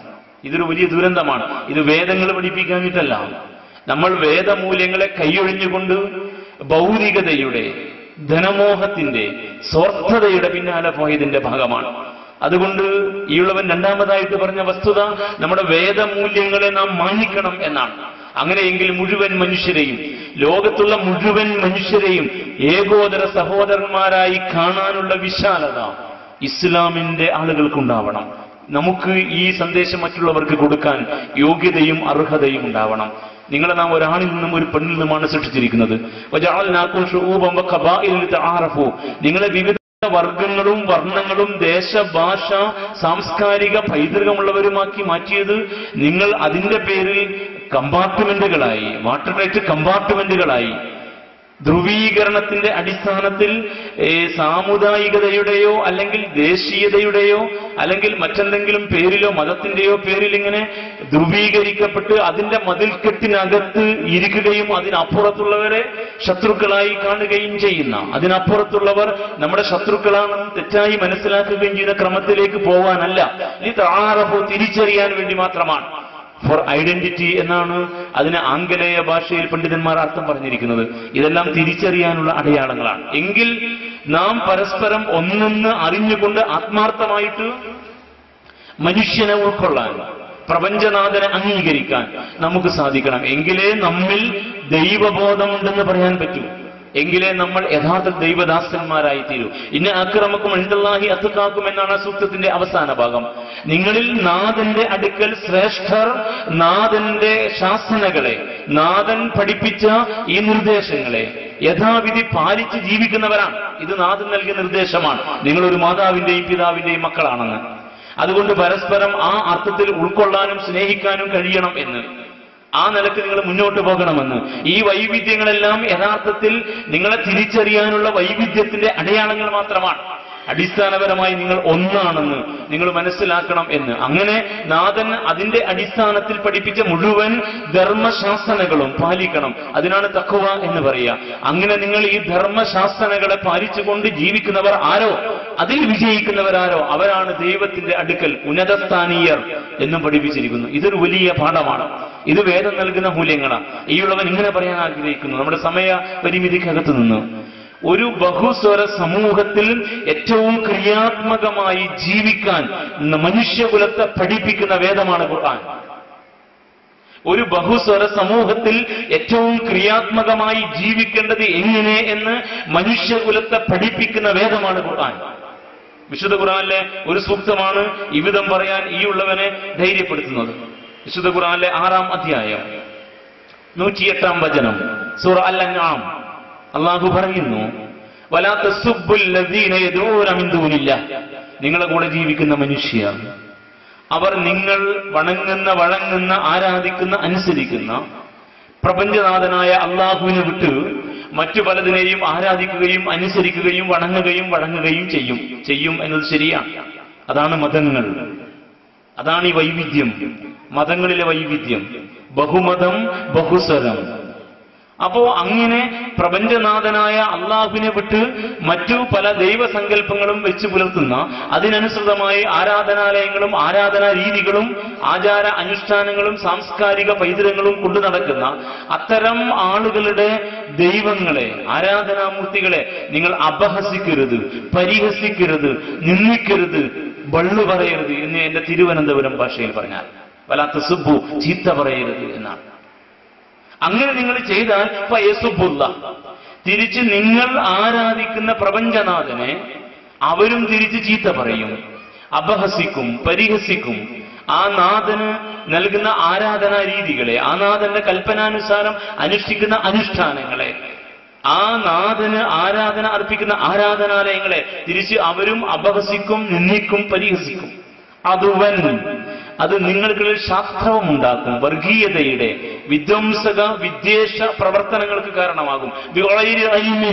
നിങ്ങളെ എല്ലാം സൃഷ്ടിച്ച് നിങ്ങൾക്ക് വേണ്ടതെല്ലാം നൽകി ഒരുക്കി ഈ ഭൂമിയിൽ നിങ്ങളെ സൃഷ്ടിച്ച് നിങ്ങളെ സുസ്ഥിതിയോടുകൂടി നിലനിർത്തി നിങ്ങളെ തിരിച്ചു വിളിക്കുന്ന യഥാർത്ഥ നാഥൻ, നിങ്ങളെ എല്ലാവരെയും സൃഷ്ടിച്ചവൻ ഒരുവനാണെന്ന് അറിയാതെ ആ നാഥന്റെ ദാസന്മാരായ നിങ്ങൾ പരസ്പരം തമ്മിലടിക്കും. ഇത് സംഭവിക്കാൻ പാടില്ല എന്നാണ്. ഇത് മുസ്ലിം സമുദായത്തിന് അരുത് എന്ന നിലക്ക് നൽകിയ നിർദ്ദേശമാണ്. മുസ്ലിം സമുദായത്തിലുള്ള മാലോകർക്ക് നാഥൻ നൽകിയ നിർദ്ദേശം. എങ്കിൽ അരുത് എന്ന് നാഥൻ പറഞ്ഞ ഒരു വിഷയത്തെ ആ ഗൗരവത്തോടെ കാണാൻ കഴിയണ്ടേ? മാനിഷാദ എന്ന് വേദവാക്യമായിട്ട് അരുത് കാട്ടാള എന്ന പ്രയോഗമാണ്. അരുത് എന്ന് പറയാറുണ്ട്. അപ്പൊ വലാ തസുബ്ബു, നിങ്ങൾ അപഹസിക്കരുത്, നിന്ദിക്കരുത്, പരിഹസിക്കരുത്, ചീത്ത വിളിക്കരുത് എന്ന് പറയുമ്പോൾ അരുത് എന്നാണ്. അരുത് എന്ന് പറഞ്ഞ ഒരു കൽപ്പനയെ, ഒരു നിരാകരണത്തെ, ചെയ്യരുത് എന്ന ആജ്ഞയെ അതിന്റെ ഉൾക്കിടിലത്തോടുകൂടി ഉൾക്കൊള്ളാൻ നമുക്ക് കഴിയണം എന്നാണ് വിനയപുരസ്സരം എന്റെ വർത്തമാനം. എന്നിട്ട് നമുക്കത് മറ്റുള്ളവരെ പഠിപ്പിക്കാൻ പറ്റണം. അരുത് എന്ന് പറയുന്ന ഒരു ആജ്ഞയെ എന്തിത്ര ഗൗരവത്തിൽ ഉൾക്കൊള്ളാൻ കഴിയാതെ പോകുന്നു എന്നും ചിന്തിച്ചു നോക്കുക. അപ്പൊ നമുക്ക് മനസ്സിലാകും ഈ മതവിശ്വാസികളുടെ കോലെന്താ. അരുതെന്ന് ദൈവം വേദത്തിലൂടെ പറഞ്ഞ പലതും അവർ ചെയ്തുകൊണ്ടിരിക്കുക. മദ്യപിക്കരുത് എന്ന്, വ്യഭിചരിക്കരുത് എന്ന്, ഹത്യ നടത്തരുത് എന്ന് ഒരുപാട് അരുതായ്മകൾ ഈ വേദങ്ങളൊക്കെ പറയുന്നുണ്ട്. എന്നിട്ട് അതിനെ എന്തേ ഈ മത ആചരണം നടത്തിക്കൊണ്ടിരിക്കുന്ന പലർക്കും പാലിക്കാൻ കഴിയാത്തത്? അവിടെ കയ്യിലുള്ള മതം അന്തസ്സത്ത ചോർന്നു പോയ മതമായതുകൊണ്ടാണ്. എങ്കിൽ ആ ദുരന്തം നമുക്കിടയുള്ളത് കൊണ്ടാണ് അരുത് എന്ന് പറഞ്ഞുകൊണ്ട് വേദം പഠിപ്പിച്ച ഈ മൂല്യങ്ങളെ നമുക്ക് അങ്ങനെ കാണാൻ കഴിയാതെ പോയത്. എല്ലാ മതങ്ങൾക്കും ഈ ഒരു ദുരന്തം സംഭവിച്ചിട്ടുണ്ട്. വിശുദ്ധ ഖുർആൻ ഊന്നി പറയുന്നു, നമ്മൾ ജീവിക്കുന്ന ഒരു ബഹുമത സമൂഹത്തിൽ മറ്റു മതസ്ഥരുടെ ദൈവസങ്കല്പങ്ങളെ, ആരാധനാമൂർത്തികളെ, അതുമായി ബന്ധപ്പെട്ട ഒന്നിനെയും അപഹസിക്കുകയോ പരിഹസിക്കുകയോ നിന്ദിക്കുകയോ ചെയ്യരുത് എന്ന് പറയുമ്പോൾ അത് നിങ്ങൾക്കിടയിൽ വർഗീയതയുടെ, ശാസ്ത്രവത്തിന്റെ, വിദ്വേഷത്തിന്റെ കാരണമായി തീരും എന്ന് പറയുമ്പോൾ ഒരു നാഥന്റെ അടിയാറുകളായ, നാഥന്റെ കുടുംബമായ അൽ ഖൽഖു അഴിയാനുള്ള സൃഷ്ടികളെല്ലാം പ്രപഞ്ചനാഥന്റെ കുടുംബക്കാരാണ്. ആ കുടുംബക്കാർ തമ്മിലടിക്കുന്ന, ഒരു മാതാവിന്റെയും പിതാവിന്റെയും മക്കളായ നിങ്ങൾ തമ്മിലടിക്കുന്ന അവസ്ഥ സംഭവിക്കാൻ ഇടവരരുത് എന്ന് പറയുമ്പോൾ നമ്മുടെ ഇതുപോലുള്ള ഒരു ബഹുമത ബഹുസ്വര ക്രമത്തിൽ ഏറ്റവും ക്രിയാത്മകമായി പ്രവർത്തിക്കാൻ നമുക്ക് ഊർജം നൽകുന്ന സന്ദേശമാണ് ഖുർആന്റെ സന്ദേശം. മറ്റു മതവിശ്വാസികളുടെ ആരാധനാലയങ്ങളെ വരെ വിശുദ്ധ ഖുർആൻ എടുത്തു പറഞ്ഞിട്ടുണ്ട്. നമുക്കത് മനസ്സിലാക്കാൻ കഴിയണം, നമുക്ക് എല്ലാവർക്കും ഉൾക്കൊള്ളാൻ പറ്റണം. മതവിശ്വാസങ്ങളെ ഒരു പൊതുമൂല്യമായിട്ടാണ് ഇസ്ലാം കാണുക. ഹൈന്ദവധർമ്മം, ക്രൈസ്തവധർമ്മം, അപ്പുറത്ത് യഹൂദധർമ്മം, വേറെ ചെറുതും വലുതുമായ ഒരുപാട് ക്രമങ്ങൾ ഉണ്ട്, അതെല്ലാം ഇവിടെ ഉണ്ട്. പക്ഷേ ദൈവവിശ്വാസം, മതവിശ്വാസം എന്നതിനെ ഒരു നന്മയായി, പൊതുമൂല്യമായിട്ട് ഇസ്ലാം കാണും. എന്തുകൊണ്ട് കാണുന്നു? ഈ മതവിശ്വാസവും ദൈവവിശ്വാസവും യഥാവിധിയുള്ള ഏതൊരുത്തനും ഒരുപാട് നന്മകൾ ഉണ്ടാവും. മൂല്യങ്ങൾ എല്ലാം ദൈവപ്രോക്തമാണ്, വേദപ്രോക്തമാണ്.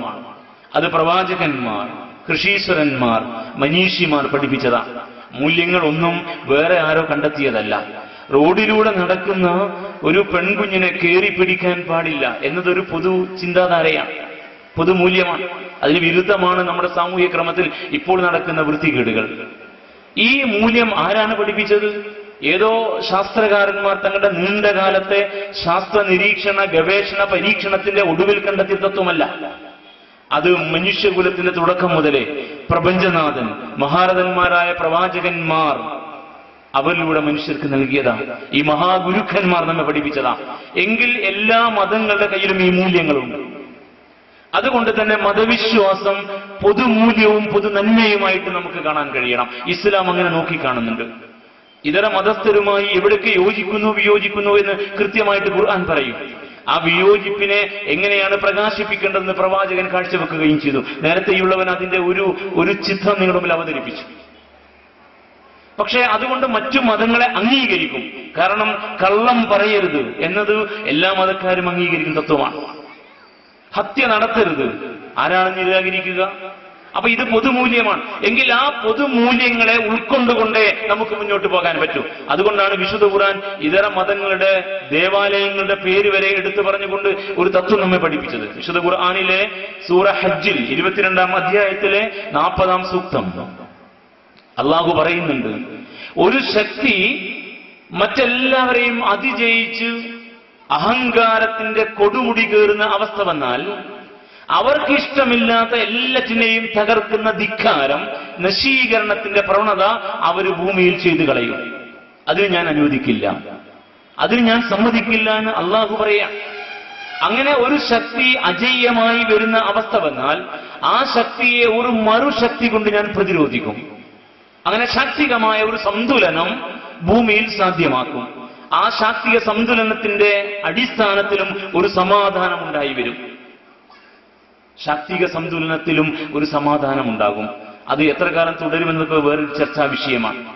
എന്നിട്ട് അങ്ങനെ ഇടപെടാൻ, ഇങ്ങനെ ഒരു ഇടപെടൽ നടത്താനുള്ള ന്യായം അല്ലാത്ത പക്ഷം ഈ ജയിച്ചു കയറുന്ന ശക്തി തകർത്ത് കളയും. ആരെയൊക്കെ തകർക്കും? ഖുർആൻ പറയാം, ലഹുദ്ദിമത്ത് സവാമിഉൻ വബിയഉൻ വസലവാത്തുൻ വമസാജിദു യുസ്കറു ഫീഹി ഇസ്മുല്ലാഹി കസീറ വലൗലാ ദഫുല്ലാഹി നാസ ബഅദഹും ബിബഅദിൻ എന്നാണ് ആദ്യ ഭാഗം. ഒരു ശക്തിയെ മറ്റൊരു ശക്തി കൊണ്ട് പ്രപഞ്ചനാഥൻ നേരിട്ടില്ല എങ്കിൽ, അങ്ങനെ ശാക്തികമായ ഒരു സന്തുലനാവസ്ഥ കൊണ്ടുവന്നില്ല എങ്കിൽ ലഹുദ്ദിമത്ത് തകർക്കപ്പെടും. സവാമിഉൻ വബിയഉൻ വസലവാത്തുൻ വമസാജിദ്, 4 മുഖ്യ മതങ്ങളുടെ ആരാധനയുടെ പേരെടുത്ത് പറയാ ഖുർആൻ. ഹൈന്ദവ മഠങ്ങൾ, യഹൂദ സിനഗോഗുകൾ, ക്രൈസ്തവ ചർച്ചുകൾ, മുസ്ലിം പള്ളികൾ. യുദ്കറു ഫീഹി ഇസ്മുല്ലാഹി കസീറ, പ്രപഞ്ചനാഥന്റെ നാമങ്ങൾ ധാരാളമായിട്ട് വാഴ്ത്തപ്പെടുന്ന ഇടങ്ങൾ, അവ തകർക്കപ്പെടും. അത് സമ്മതിക്കില്ല എന്ന് ആരാണ് പറയുന്നത്? വിശുദ്ധ ഖുർആൻ. അപ്പൊ ഇതൊക്കെ നിലനിൽക്കണം. അങ്ങനെയാണ് പഠിപ്പിക്കുന്നത്. അതിനൊക്കെ അതിൻ്റെതായ പൊതു നന്മയുണ്ട്. ആ മൂല്യങ്ങൾ ഈ രാജ്യം ശക്തിപ്പെടുത്തും. അതുകൊണ്ട് അവയെല്ലാം നിലനിൽക്കണം. അതിനെ തകർക്കുന്ന ഒന്നും സംഭവിക്കാൻ സമ്മതിക്കില്ല എന്ന് പ്രപഞ്ചനാഥൻ പറയുമ്പോൾ എത്ര വിശാലമായ കാഴ്ചപ്പാടിലാണ്. നമ്മുടെ ഹൃദയത്തിന്റെ വാതായനങ്ങളെ തുറന്നു വെക്കാൻ, ഈ ബഹുസ്വരതയെ ഉൾക്കൊണ്ടുകൊണ്ട് അതിനെ ശക്തിപ്പെടുത്തി നാമാകുന്ന വ്യക്തികളും നമ്മുടെ കുടുംബങ്ങളും നമ്മുടെ കൂടെ ജീവിക്കുന്ന മറ്റു കുടുംബങ്ങളും നമ്മളാകുന്ന ഈ സമുദായങ്ങൾ ചേരുന്ന സമൂഹം, ഈ രാഷ്ട്രം ഏറ്റവും കരുത്തോടെ മുന്നോട്ട് പോകാൻ നമ്മെ നന്നായി ക്രിയാത്മകമായി ഉൾക്കൊണ്ടുകൊണ്ട് ധർമ്മമാർഗത്തിൽ സഞ്ചരിക്കാൻ നമ്മെ ബോധവൽക്കരിക്കുകയാണ് വിശുദ്ധ ഖുർആൻ. അതുകൊണ്ടാണ് ഒരു ബഹുമത സമൂഹത്തിൽ ഏറ്റവും ക്രിയാത്മകമായി ജീവിക്കാൻ നമ്മെ പഠിപ്പിക്കുന്ന മതമാണ്, വേദഗ്രന്ഥമാണ് ഖുർആൻ എന്ന് ഈ ഉള്ളവൻ ധൈര്യ സമേതം പറഞ്ഞത്. ഇത് ഉൾക്കൊള്ളാൻ നമുക്ക് കഴിയണം.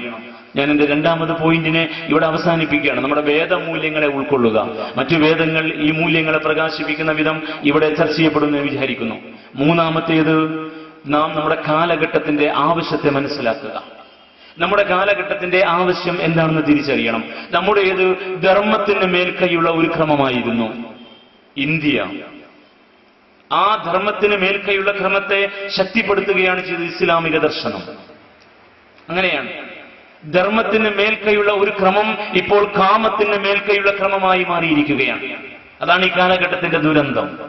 കാമം എന്ന് പറഞ്ഞാൽ മോഹങ്ങൾ, ആഗ്രഹങ്ങൾ, സ്വാർത്ഥതകൾ, അധികാരമോഹം, ആനന്ദ അനുഭൂതിയുടെ ദാഹം, ധനമോഹം, ലൈംഗിക അരാജകത്വത്തിന്റെ വൃത്തികെട്ട കാമാസക്തിയുടെ കണ്ണും കാതുമില്ലാത്ത ദുരന്തമുഖം. അതൊക്കെയാണ് ഇന്ന് ഈ നാട്ടിൽ ഉണ്ടായി വന്നിരിക്കുന്നത്.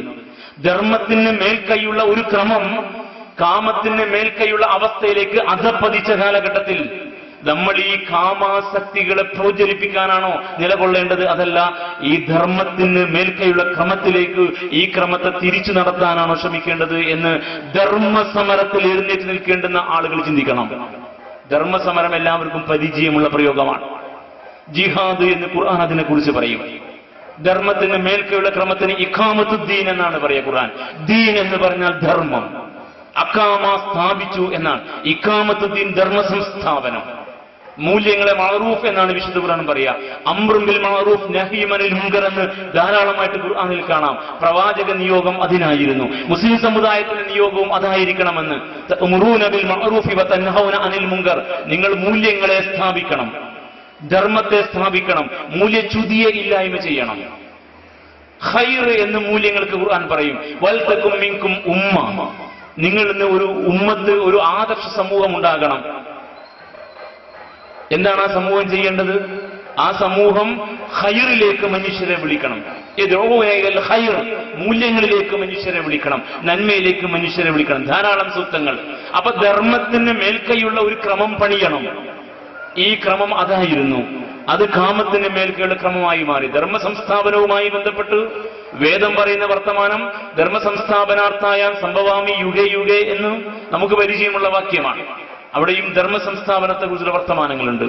ഈസാ പ്രവാചകൻ അധികാരം വാഴുന്ന അധികാരി വർഗം, അവർക്ക് ഓശാന പാടുന്ന പൗരോഹിത്യ വർഗം, അവർ തമ്മിലുള്ള അവിശുദ്ധ കൂട്ടുകെട്ടിനെ മുൻനിർത്തിയിട്ട് ശക്തമായി ശ്രദ്ധിച്ച മഹാപ്രവാചകനായിരുന്നു ഖുർആൻ പഠിപ്പിക്കുന്നുണ്ട്.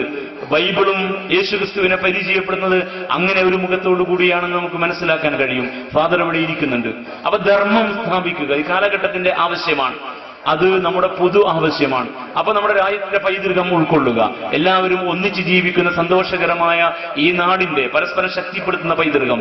രണ്ടാമതായി, നമ്മുടെ കയ്യിലുള്ള വേദമൂല്യങ്ങൾ നൽകുന്ന കൃത്യമായ പാഠങ്ങളെ ശരിയായി പഠിച്ച് കർമ്മരംഗത്ത് പ്രയോഗവൽക്കരിക്കുക.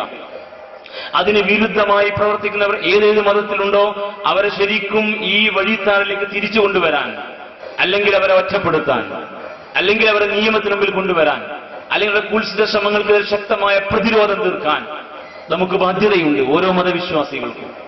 മൂന്നാമതായി, ഈ നാടിന്റെ ക്രമം ധർമ്മത്തിന്റെ ക്രമമായിരുന്നു എങ്കിൽ ആ ധർമ്മത്തെ സ്ഥാപിക്കാൻ, അതിനെ ശക്തിപ്പെടുത്താൻ നമുക്ക് എല്ലാവർക്കും ഒരുപോലെ ബാധ്യതയുണ്ട്. അല്ലെങ്കിൽ നമുക്കും സ്വാസ്ഥ്യം നഷ്ടപ്പെടും. നിങ്ങൾ ആലോചിച്ച് നോക്കണം. പ്രവാചകൻ ഒരിക്കൽ പറയുകയുണ്ടായി, ഹർജ് സംഭവിച്ചാൽ ലോകം അവസാനിക്കുമെന്ന് നിങ്ങൾ കണക്ക് കൂട്ടണം. അപ്പോ അനുചരന്മാർ ചോദിച്ചു, അമൽ ഹർജു യാ റസൂലല്ലാഹ്, ഹർജ് എന്നതുകൊണ്ട് അങ്ങ് എന്താണ് ഉദ്ദേശിച്ചത്? പ്രവാചകൻ പറഞ്ഞു, കൊല കൊല, അൽ ഖത്തിൽ അൽ ഖത്തിൽ, അനങ്ങിയാൽ കൊല, നിസ്സാര വിഷയങ്ങൾക്ക് കൊല. മതത്തിന്റെ പേരിൽ മതവർഗീയതയായി, വർഗത്തിന്റെ പേരിൽ വർഗവർഗീയതയായി, രാഷ്ട്രീയത്തിന്റെ പേരിൽ രാഷ്ട്രീയമായി. അങ്ങനെയാണ്. ബോംബ് ഉണ്ടാക്കിക്കൊണ്ടിരിക്കെ പൊട്ടിമരിക്കാത്ത പ്രവർത്തകർ ഏത് രാഷ്ട്രീയ പാർട്ടിക്കാണ് ഇല്ലാതെ പോയെന്ന് വിനയപരിശോധന ചിന്തിക്കുക. അപ്പൊ എല്ലാ കൊടികളും നാണം കെട്ടുപോകും. കൊടികൾ ഒരിത്തിരി താഴ്ത്തി കെട്ടേണ്ടി വരും. അങ്ങനെയാണ്. മതത്തിന്റെ പേരിൽ ഈ പണി ചെയ്യുന്നവർ. വേറെയും ഒരുപാട് പ്രശ്നങ്ങൾ. കൊലപാതകമാണ്, അനങ്ങിയാൽ കൊല. അങ്ങനെ ഒരു അവസ്ഥ വന്നാൽ ലോകം അവസാനിക്കും നിങ്ങൾ വിചാരിക്കണം എന്നാണ്. അത്രയും ധർമ്മം തകർന്നുകൊണ്ടിരിക്കുകയാണ്. കാമമോഹങ്ങൾ ഉദ്ദീപിക്കപ്പെടുകയാണ്. അതിനേക്കാൾ ഭീകരമായിട്ട് ലൈംഗിക അരാജകത്വമായി.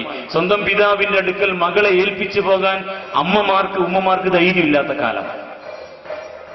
3 വയസ്സുകാരി പെൺകുട്ടി അയൽപ്പക്കത്തെ വീട്ടിലേക്ക് പോകുമ്പോ മാതാപിതാക്കളുടെ ഉള്ളം ചുടുന്ന കാലം. ഒരു പരിധി കഴിഞ്ഞാൽ ഓടിപ്പോയി കൂട്ടിക്കൊണ്ടുവരേണ്ടുന്ന കാലം. ദുരന്തം അങ്ങനെയാണ്. ആ ദുരന്തങ്ങൾ ഉണ്ടായിക്കൊണ്ടിരിക്കുക. പഠിപ്പിച്ചുകൊണ്ടിരിക്കുന്ന കുട്ടികളുടെ കണ്ണിൽ കാമം കാണുന്ന അധ്യാപകരുടെ കാലം. പഠിപ്പിക്കുന്ന അധ്യാപികയുടെ ശരീര സൗന്ദര്യം ആസ്വദിക്കാൻ വേണ്ടി പിരീഡ് നോക്കിയിട്ട് ക്ലാസ്സിൽ അറ്റൻഡ് ചെയ്യുന്ന പൂവാലന്മാർ പുതിയ ക്യാമ്പസിൽ പ്രശ്നക്കാരായി മാറിയ കാലം. നിയമസഭക്കകത്തിരുന്ന് അശ്ലീലം കാണുന്ന സാമാജികർ ഉണ്ടായിപ്പോയ കാലം. ടൺ കണക്കിന് അശ്ലീലം മൊബൈൽ കൊണ്ടു നടക്കുന്ന മാന്യന്മാരുടെ കാലം. ഇതൊക്കെയാണ് ഈ കാലം. അപ്പോ ഇതാണ് ഈ കാലഘട്ടം. എങ്കിൽ ഈ കാലത്തിന്റെ തേട്ടത്തെ ഉൾക്കൊണ്ടുകൊണ്ട് നാം രംഗത്തിറങ്ങണം. ഈ അധർമ്മം ചെയ്യുന്നവരെ തടയണം, അവർക്കെതിരെ ശക്തമായ നിലനിൽക്കണം. ഞാൻ അധ്യക്ഷന്റെ വാക്യത്തെ ഊന്നൽ കൊടുത്ത് ശക്തിപ്പെടുത്തുന്നു. നിസ്സംഗരായി നോക്കി നിൽക്കുകയല്ല വേണ്ടത്. പ്രശ്നങ്ങൾ സൃഷ്ടിക്കുന്നവർ തുലം കുറവാ. പക്ഷെ കുറഞ്ഞ ആളുകൾക്ക് ഒരു നാടിന്റെ സ്വാസ്ഥ്യം കെടുത്താൻ കഴിയുമെങ്കിൽ നന്മയാഗ്രഹിക്കുന്ന മനുഷ്യർ അറയിലിരിക്കുകയല്ല വേണ്ടത്. നിശബ്ദരാകാൻ നിങ്ങൾക്കെന്ത് ന്യായം? നിസ്സംഗരായി നോക്കി നിൽക്കാൻ നിങ്ങൾക്കെങ്ങനെ കഴിയുന്നു? നിങ്ങളുടെ വേദം നിങ്ങളെ കൃത്യമായി രംഗത്തിറങ്ങാൻ പ്രേരിപ്പിച്ചുകൊണ്ടിരിക്കെ, നിങ്ങളുടെ നാട് ഈ സന്ദേശം കൃത്യമായി നിങ്ങൾക്ക് നൽകിക്കൊണ്ടിരിക്കെ, നിങ്ങളുടെ കാലഘട്ടം നിങ്ങളുടെ തലമുറക്ക് നേരെ ഈ ദ്രംഷ്ടങ്ങൾ ഉയർത്തി തീ തുപ്പിക്കൊണ്ട് വ്യാളിയെപ്പോലെ എഴുന്നേറ്റ് നിൽക്കുമ്പോൾ നിങ്ങളുടെ വരും തലമുറക്ക് ഒരിറ്റ് സ്വാസ്ഥ്യത്തിന്റെ തെളിനീര് നൽകാൻ നിങ്ങൾ ബാധ്യതപ്പെട്ടവരായിരിക്കെ അവരെ പെറ്റിട്ട് പോറ്റിയാൽ മാത്രം മതിയില്ലല്ലോ. എങ്കിൽ നാം രംഗത്തിറങ്ങിയേ മതിയാവൂ. അതാവട്ടെ നന്മ കാക്കാനുള്ള ഈ നാടിന്റെ സന്ദേശം എന്ന് വിനയപുരസ്സരം പറഞ്ഞു നിർത്തി. ഈ ഉള്ളവന് തിരിച്ച് തിരുവനന്തപുരത്തേക്ക് പോകേണ്ടതുകൊണ്ട് ഇപ്പോൾ തന്നെ സംഘാടകർ നൽകിയ സമയത്തേക്കാൾ ഇത്തിരി അധികമായതുകൊണ്ടും ഇവിടെ അവസാനിപ്പിക്കാൻ നിർബന്ധിതനാണ്. ഇനിയും വിധിയുണ്ടെങ്കിൽ നമുക്ക് ഒന്നിച്ചു കാണാം എന്ന പ്രാർത്ഥനയോടുകൂടി എന്റെ ബഹുമാന്യനായ സ്വാമിജിയുടെയും ഫാദറിന്റെയും ബഹുമാന്യയായ പഞ്ചായത്ത് പ്രസിഡന്റിന്റെയും അനുവാദമുണ്ടാകണം എന്ന് വിനയപുരസ്സരം അഭ്യർത്ഥിച്ചുകൊണ്ട്, നേരത്തെ സ്ഥലം വിടാൻ അഭ്യർത്ഥിച്ചുകൊണ്ട് ഈ വർത്തമാനം ഇവിടെ അവസാനിപ്പിക്കുന്നു. പ്രപഞ്ചനാഥൻ നമ്മെ എല്ലാവരെയും അനുഗ്രഹിക്കുമാറാവട്ടെ. ഈ സംഘാടകരുടെ ശ്രമം വിജയം കാണട്ടെ. നമുക്ക് ഈ മാർഗത്തിൽ ഒന്നിച്ച് പ്രവർത്തിക്കാൻ അവസരമുണ്ടാകുമാറാവട്ടെ. നമ്മുടെ പ്രവർത്തനത്തിന്റെ ഫലമായി ഈ നാട് നന്മയുടെ കാവലാളുകളുടെ മാലാഖമാർ ജീവിക്കുന്ന മണ്ണായിട്ട് മാറുമാറാവട്ടെ. നാഥൻ നമ്മെ അനുഗ്രഹിക്കുമാറാവട്ടെ. അസ്സലാമു അലൈക്കും വറഹ്മത്തുള്ളാഹി.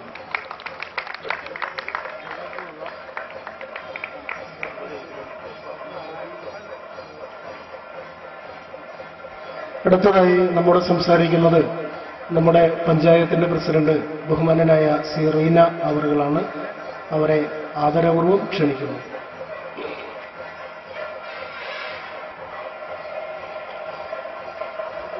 ബഹുമാനപ്പെട്ട അധ്യക്ഷൻ, അതുപോലെ തന്നെ ബഹുമാനപ്പെട്ട ഉദ്ഘാടകൻ, വേദി വിരിക്കുന്ന വിശിഷ്ട വ്യക്തികളെ, പ്രിയപ്പെട്ട സഹോദരി സഹോദരന്മാരെ, നാട്ടുകാരെ, നാടിന്റെ നന്മ കാക്കാൻ മതസൗഹാർദ്ദ സംഗമം, ഏതായാലും മതസൗഹാർദ്ദ സംഗമം നടത്താൻ നിശ്ചയിച്ച സ്ഥലം തന്നെ വളരെ അനുയോജ്യം എന്നാണ് ആദ്യമായി പറയാനുള്ളത്. മുത്തപ്പന്റെ ചെണ്ടകൊട്ട്, അപ്പുറം ബാങ്കുവിളി, ഇപ്പുറം ക്രിസ്ത്യൻ പള്ളി പ്രാർത്ഥന, ഏതായാലും നല്ല അനുയോജ്യമായ സ്ഥലം തന്നെ കണ്ടെത്തിയിരിക്കും. നമ്മൾ ഇത്തരത്തിലുള്ള ഒരു മതസൗഹാർദ്ദ സംഗമം നടത്താൻ നമുക്കിങ്ങനെ സ്റ്റേജ് പരിപാടി വെക്കേണ്ട ആവശ്യമുണ്ടോ എന്നുള്ളതൊരു ചോദ്യമാണ്. നമ്മളിപ്പം നേരത്തെ ബഹുമാനപ്പെട്ട അധ്യക്ഷൻ സൂചിപ്പിച്ചതുപോലെ തന്നെ നമ്മൾ ഓരോരുത്തരും വിചാരിച്ചാൽ, നമ്മുടെ മനസ്സ് നന്നാക്കിയാൽ നമ്മളെ നാട് നന്നാവും.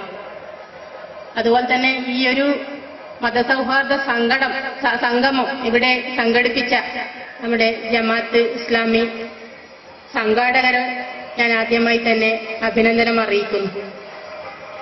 നമുക്കറിയാം, നമ്മളെല്ലാവരും ഇപ്പം ഉദ്ഘാടകൻ അതുപോലെ തന്നെ അധ്യക്ഷനെന്ന് സൂചിപ്പിച്ചതുപോലെ തന്നെ നമ്മളെല്ലാവരും ഇപ്പം ചുരുങ്ങി ഒരു മതിൽക്കെട്ടിന് ഉള്ളിലേക്ക് പോവുകയാണ്. പ്രത്യേകിച്ച് ഞാൻ പറയുന്ന മതിൽക്കെട്ട് എന്ന് പറഞ്ഞാൽ ശരിയായ രീതിയിൽ തന്നെ മതിൽക്കെട്ട്, നമ്മുടെ മനസ്സിനുള്ളിൽ പോലും മതിൽക്കെട്ട് വന്നോ എന്നുള്ളത് ഒരു പരിശോധിക്കേണ്ട ഒരു അവസ്ഥയിലേക്ക് കാലഘട്ടം മാറിക്കഴിഞ്ഞു എന്നുള്ളതാണ്. നമ്മളിപ്പം ഇപ്പം ഞാൻ ചെറിയൊരു കാര്യം പറയാന്ന് വെച്ചാൽ മതില് എന്ന് പറയുന്നത് നമ്മുടെ പാപ്പിശ്ശേരി പ്രദേശത്ത് മതില് കൂടിക്കൂടി വരുന്ന ഒരു അവസ്ഥയാണ്. ഇപ്പം സാധാരണ നമ്മൾ പറയല് മതില് കെട്ടുമ്പം ഒരു പുറത്തേക്കുള്ള വഴിയും ഒരു മുന്നിലേക്കും അതുപോലെ തന്നെ ബാക്ക് ഭാഗത്തും ഒരു വഴി ഉണ്ടാകണമെന്നാണ്, അല്ല ഒരു ഗേറ്റ് വെക്കണം. ഇപ്പൊ അതുപോലുമില്ല. ഇപ്പം ആ നമ്മൾ ഇപ്പൊ എന്റെ വീട്ടിലെ കെട്ടിയിട്ടുണ്ടെങ്കിൽ എനിക്ക് മുന്നിലേക്ക് കൂടി മാത്രം ഇറങ്ങിപ്പോകാനുള്ള ഒരു വഴി മാത്രം വെക്കുന്ന ആ ഒരു അവസ്ഥയിലേക്ക് നമ്മൾ മാറിക്കഴിഞ്ഞു. അപ്പൊ നമ്മൾ ശരിക്കും നമുക്ക് എല്ലാവർക്കും അറിയാം, നമ്മളിവിടെ ഇരിക്കുന്നവർക്ക് എല്ലാവർക്കും അറിയാം, ആ ഒരു തരത്തിലേക്ക് മാറിപ്പോയി. അപ്പൊ അത്തരത്തിലേക്ക് നമ്മളെ മനുഷ്യന്റെ ഒരു ചുരുങ്ങിയ അവസ്ഥയാണ്. ഇപ്പം മതസൗഹാർദ്ദം എന്ന് പറയുന്നത് നമുക്ക് ഏതൊരാൾക്കല്ലേ, നമ്മളിപ്പം എല്ലാവരും നമ്മളെ ശരീരത്തിൽ ഓടുന്നത് ചുവന്ന നിറത്തിലുള്ള രക്തമാണ്. അപ്പം എല്ലാവർക്കും നമ്മളെ വിശപ്പായാലും അതുപോലെ തന്നെ ഒരു വേദനയായാലും ഒരു മരണമായാലും എല്ലാവർക്കും ഒരേ രീതിയിലാണ്. അപ്പൊ അത്തരത്തിൽ നമ്മളിപ്പോൾ ഇവിടെ അധ്യക്ഷൻ സൂചിപ്പിച്ചു, പഞ്ചായത്ത് തലത്തിൽ ഒരു ജനജാഗ്രത സമിതി രൂപീകരിക്കണം എന്നുള്ളത്. ജാഗ്രതാ സമിതി ശരിക്കും പഞ്ചായത്ത് തലത്തിൽ നിലവിലുണ്ട്. അത് നമ്മളെ പ്രത്യേകിച്ചും നമ്മുടെ സ്ത്രീകളുടെയും കുട്ടികളുടെയും ആവശ്യം, ചിലപ്പം അവര് നേരിടുന്ന പ്രശ്നങ്ങൾ നമ്മൾ അത് എത്രത്തോളം അതിന് ഉത്തരവാദിത്വം കൊടുക്കണം, അല്ലെ അവര് എന്തെങ്കിലും ഇത്തരത്തിലുള്ള സമൂഹത്തിൽ എന്തെങ്കിലും, ഇപ്പം നമുക്കറിയാം പീഡനം പോലെ ഉള്ള ഒരു അവസ്ഥ വരുന്നതിന് ഒരു ജാഗ്രതാ സമിതി നിലവിലുണ്ട് പഞ്ചായത്ത് തലത്തിൽ. അപ്പം ഇത്തരം സാമൂഹ്യ ശക്തികളെ ഒറ്റപ്പെടുത്തുന്നതിനായും അതുപോലെ തന്നെ ജാതിമത വർഗീയ ശക്തികളെ ഒറ്റപ്പെടുത്തുന്നതിനു വേണ്ടി പഞ്ചായത്ത് തലത്തിൽ ഒരു ജനജാഗ്രതാ സമിതി രൂപീകരിക്കണം എന്ന് ബഹുമാനപ്പെട്ട അധ്യക്ഷനോട് സൂചിപ്പിച്ചു കഴിഞ്ഞു. ജാഗ്രതാ സമിതി ഇപ്പൊ നമ്മൾ ഈ ഒരു മതസൗഹാർദ്ദ സംഗമം ഇവിടെ നടത്തുന്നതിന്റെ ചെറിയൊരു കാരണം, അത് ചെറുതായിട്ട് നമുക്ക് എന്തായാലും കാണാൻ പറ്റുകയില്ല, ചെറിയ കാര്യം തന്നെയാണ്. നമ്മൾ ഭാവിയിൽ അത് വളർന്ന് അത് വലിയ ഒരു സ്ഫോടനമായി തീരുന്നത്. അപ്പം ആ ഒരു തരത്തിൽ നമ്മൾ ഈ ഒരു ജനജാഗ്രത സമിതി നമ്മൾ രൂപീകരിക്കാൻ വേണ്ടി നമ്മൾ ആലോചിച്ച് തന്നെയാണ് രൂപീകരിച്ചിട്ടുണ്ട്. അപ്പം ഇത്തരത്തിലുള്ള ഒരു പ്രശ്നം നമ്മുടെ മുന്നിൽ വരുമ്പോൾ, അപ്പം ഇതിപ്പം നമ്മൾ നേരത്തെ പറഞ്ഞത്, അത് ഉദ്ഘാടകനെല്ലാം പറഞ്ഞതുപോലെ തന്നെ ഇതൊരു ചെറിയ ഒരു സംഘം മാത്രമാണ് ഇത്തരം ഒരു സാമൂഹ്യ ദ്രോഹ ശക്തികളായിട്ട് നമ്മളെ മുന്നിലുള്ളത്. പക്ഷെങ്കിൽ നമ്മളത് ഗൗരവമായി തന്നെ കാണേണ്ടതുണ്ട്. ഭാവിയിൽ ഇത്തരത്തിലുള്ള ഒരു പ്രശ്നവും, പ്രത്യേകിച്ച് നമ്മളെ പാപ്പിനിശ്ശേരി പോലുള്ള പ്രദേശത്ത് ഒരുപാട് ജനങ്ങൾ തിങ്ങിപ്പാർക്കുന്ന ഒരു പ്രദേശമാണ് പാപ്പിനിശ്ശേരി. നമുക്കറിയാം ഇപ്പം ചുരുങ്ങി 10 സെന്റിൽ 3 വീട് എന്നുള്ള നിലയിലേക്ക് നമ്മളെ പാപ്പിനിശ്ശേരി പ്രദേശം മാറിക്കഴിഞ്ഞു. അപ്പം എത്രയും നല്ല മതസൗഹാർദ്ദത്തോടുകൂടിയും അതുപോലെ തന്നെ കൂട്ടായ്മയോടും കൂടി തന്നെയാണ് നമ്മൾ ഇനി ഭാവിയിൽ അങ്ങോട്ടും നമ്മൾ ജീവിക്കേണ്ടത്. അപ്പം അത്തരത്തിൽ നമുക്ക് ഇത്തരത്തിലുള്ള വർഗീയ ശക്തികളെയും അതുപോലെ തന്നെ ഇരുളിന്റെ മറവിൽ വർഗീയത നടത്തുന്ന ശക്തികളെ ഒറ്റപ്പെടുത്തുന്നതിനായി നമുക്ക് എല്ലാവർക്കും യോജിച്ച പോരാട്ടം തന്നെ നടത്തേണ്ടതായിട്ടുണ്ട്. അതുപോലെ തന്നെ ഈ ഒരു ജമാഅത്തെ ഇസ്ലാമി ഘടകത്തോട് എനിക്ക് പറയാനുള്ളത്, വെറും ഇതൊരു സ്റ്റേജ് പരിപാടി മാത്രം എന്നതിൽ ഉൾപ്പെടുത്താതെ ഇതിൽ എല്ലാ ഇത്തരത്തിലുള്ള പ്രവർത്തനം നമ്മളെ പ്രദേശത്ത് നടക്കുമ്പോഴും ഒരു ഒറ്റക്കെട്ടായിട്ടുള്ള പ്രവർത്തനം ഇതിന്റെ ചുവട് പിടിച്ചുകൊണ്ട് മുന്നോട്ട് ഉണ്ടാവണം എന്ന് മാത്രമേ പറയാനുള്ളൂ. കൂടുതൽ കാര്യങ്ങളിലേക്കും കടക്കുന്നില്ല. വളരെ വിശദമായി തന്നെ നമ്മുടെ ഫാദറും അതുപോലെ തന്നെ വിശ്വഭദ്രാനന്ദ ശക്തിബോധി ഇവരും അദ്ദേഹവും ഇവിടെ സ്റ്റേജിൽ സന്നിഹിതരായിട്ടുണ്ട്. അതുപോലെ തന്നെ എനിക്ക് പാപ്പിനിശ്ശേരി മാത്രമല്ല, ഒന്ന് അഴീക്കൽ പോകണം. അപ്പോൾ ഇത്രയും അതന്നെ അധ്യക്ഷനെ ഇവിടെ എന്തായാലും പഞ്ചായത്ത് പ്രസിഡന്റ് സാന്നിധ്യം ഉണ്ടാവണം എന്നുള്ള പറഞ്ഞ ആ ഒരു രീതിയിലാണ് ഇത്രയും സമയം ഞാൻ കാത്തുനിന്ന് 2 വാക്ക് നിങ്ങളോട് സംസാരിക്കാനായിട്ട് വേദിയിൽ എത്തിയത്. അതുകൊണ്ട് നമുക്കൊരു കൂട്ടായ പ്രവർത്തനത്തിലൂടെ തന്നെ ഇത്തരത്തിലുള്ള ദുഷ്പ്രവണതകളെ ഒറ്റപ്പെടുത്തുന്നതിനായി ഒത്തുപോകാം എന്ന് മാത്രം പറഞ്ഞുകൊണ്ട് ഈ ഒരു മതസൗഹാർദ്ദ കൂട്ടായ്മ ഇവിടെ സംഘടിപ്പിച്ച ജമാഅത്തെ ഇസ്ലാമി ഘടകത്തിനെ ഒരിക്കൽ കൂടി അഭിനന്ദിച്ചുകൊണ്ട് നിർത്തുന്നു. നന്ദി.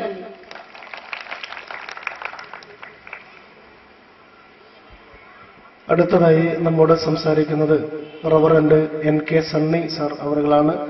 അദ്ദേഹത്തെ നമ്മെ അഭിമുഖീകരിക്കാൻ സ്നേഹപൂർവ്വം ക്ഷണിക്കുന്നു.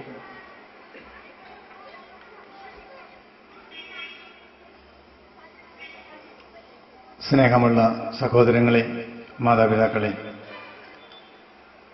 ഇന്ന് ഈ യോഗത്തിന്റെ അധ്യക്ഷനായിരിക്കുന്ന ശ്രീ VM ഹാരി സാഹിബ് അവർകളെ, ഉദ്ഘാടന പ്രഭാഷണം നടത്തിയതായ മൗലവി ജമാലുദ്ദീൻ മങ്കട അവർകളെ, ഈ പഞ്ചായത്തിന്റെ പ്രസിഡന്റ് ശ്രീമതി സീറീന അവർകളെ, സ്വാമി വിശ്വഭദ്രാനന്ദ അവർകളെ, എല്ലാവർക്കും എൻ്റെ സ്നേഹവന്ദനങ്ങളെ ഞാൻ അറിയിക്കട്ടെ. വളരെ ആനുകാലിക പ്രസക്തമായ ഒരു കാര്യമാണ് ഇന്ന് ഇവിടെ ഈ വേദിയിൽ നടക്കുന്നത്. ഇതിൽ പങ്കാളിയാകുവാനും നിങ്ങളുടെയൊക്കെ ഈ നല്ല ആലോചനകളെ കേൾക്കുവാനും എനിക്കുള്ള ആലോചനകളെ നിങ്ങളോട് പറയുവാനും ലഭിച്ച അവസരത്തിൽ വളരെ സന്തോഷമുണ്ട്. ഇപ്രകാരം ഒരു സമ്മേളനം ക്രമീകരിച്ചതിന്റെ പശ്ചാത്തലം ഇവിടെ സംസാരിച്ചവർ എടുത്തു പറയുകയുണ്ടായി. നാം അധിവസിക്കുന്നതായ ഈ മേഖല വളരെയധികം നാനാജാതി മതസ്ഥർ തിങ്ങിപ്പാർക്കുന്നതായ ഒരു മേഖലയാണ്.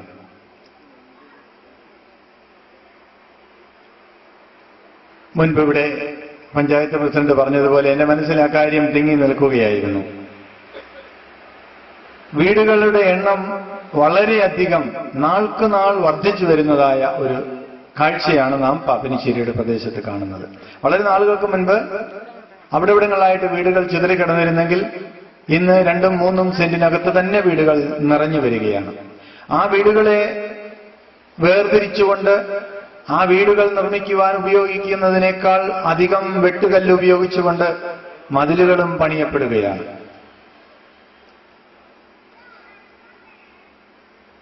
ഈ കഴിഞ്ഞ ചില മാസങ്ങൾക്ക് മുൻപ് ഞാൻ നമ്മുടെ ഒരു അയൽ പ്രദേശത്തുകൂടെ കടന്നുപോയപ്പോൾ ഒരു അയൽവാസി വീടിന് ചുറ്റും മതിലുകൾ പണിതുകൊണ്ടിരിക്കുകയാണ്. അവർക്കൊരു കോമ്പൗണ്ട് കുറച്ച് അധികമുണ്ട്.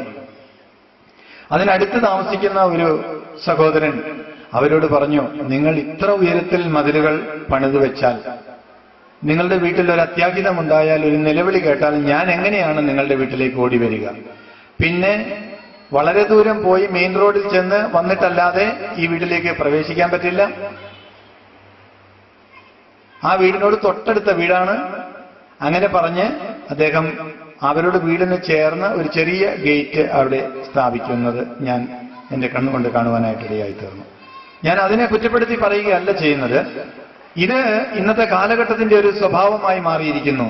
മനുഷ്യൻ തന്നിലേക്ക് തന്നെ, തന്റെ കുടുംബത്തിലേക്ക് തന്നെ, തന്റെ മതത്തിലേക്ക് തന്നെ, തന്റെ പള്ളിയിലേക്ക് തന്നെ, തന്റെ ദേവാലയങ്ങളിലേക്ക് തന്നെ ചുരുങ്ങി ചുരുങ്ങി വരുന്നതായ ഒരു കാലഘട്ടം.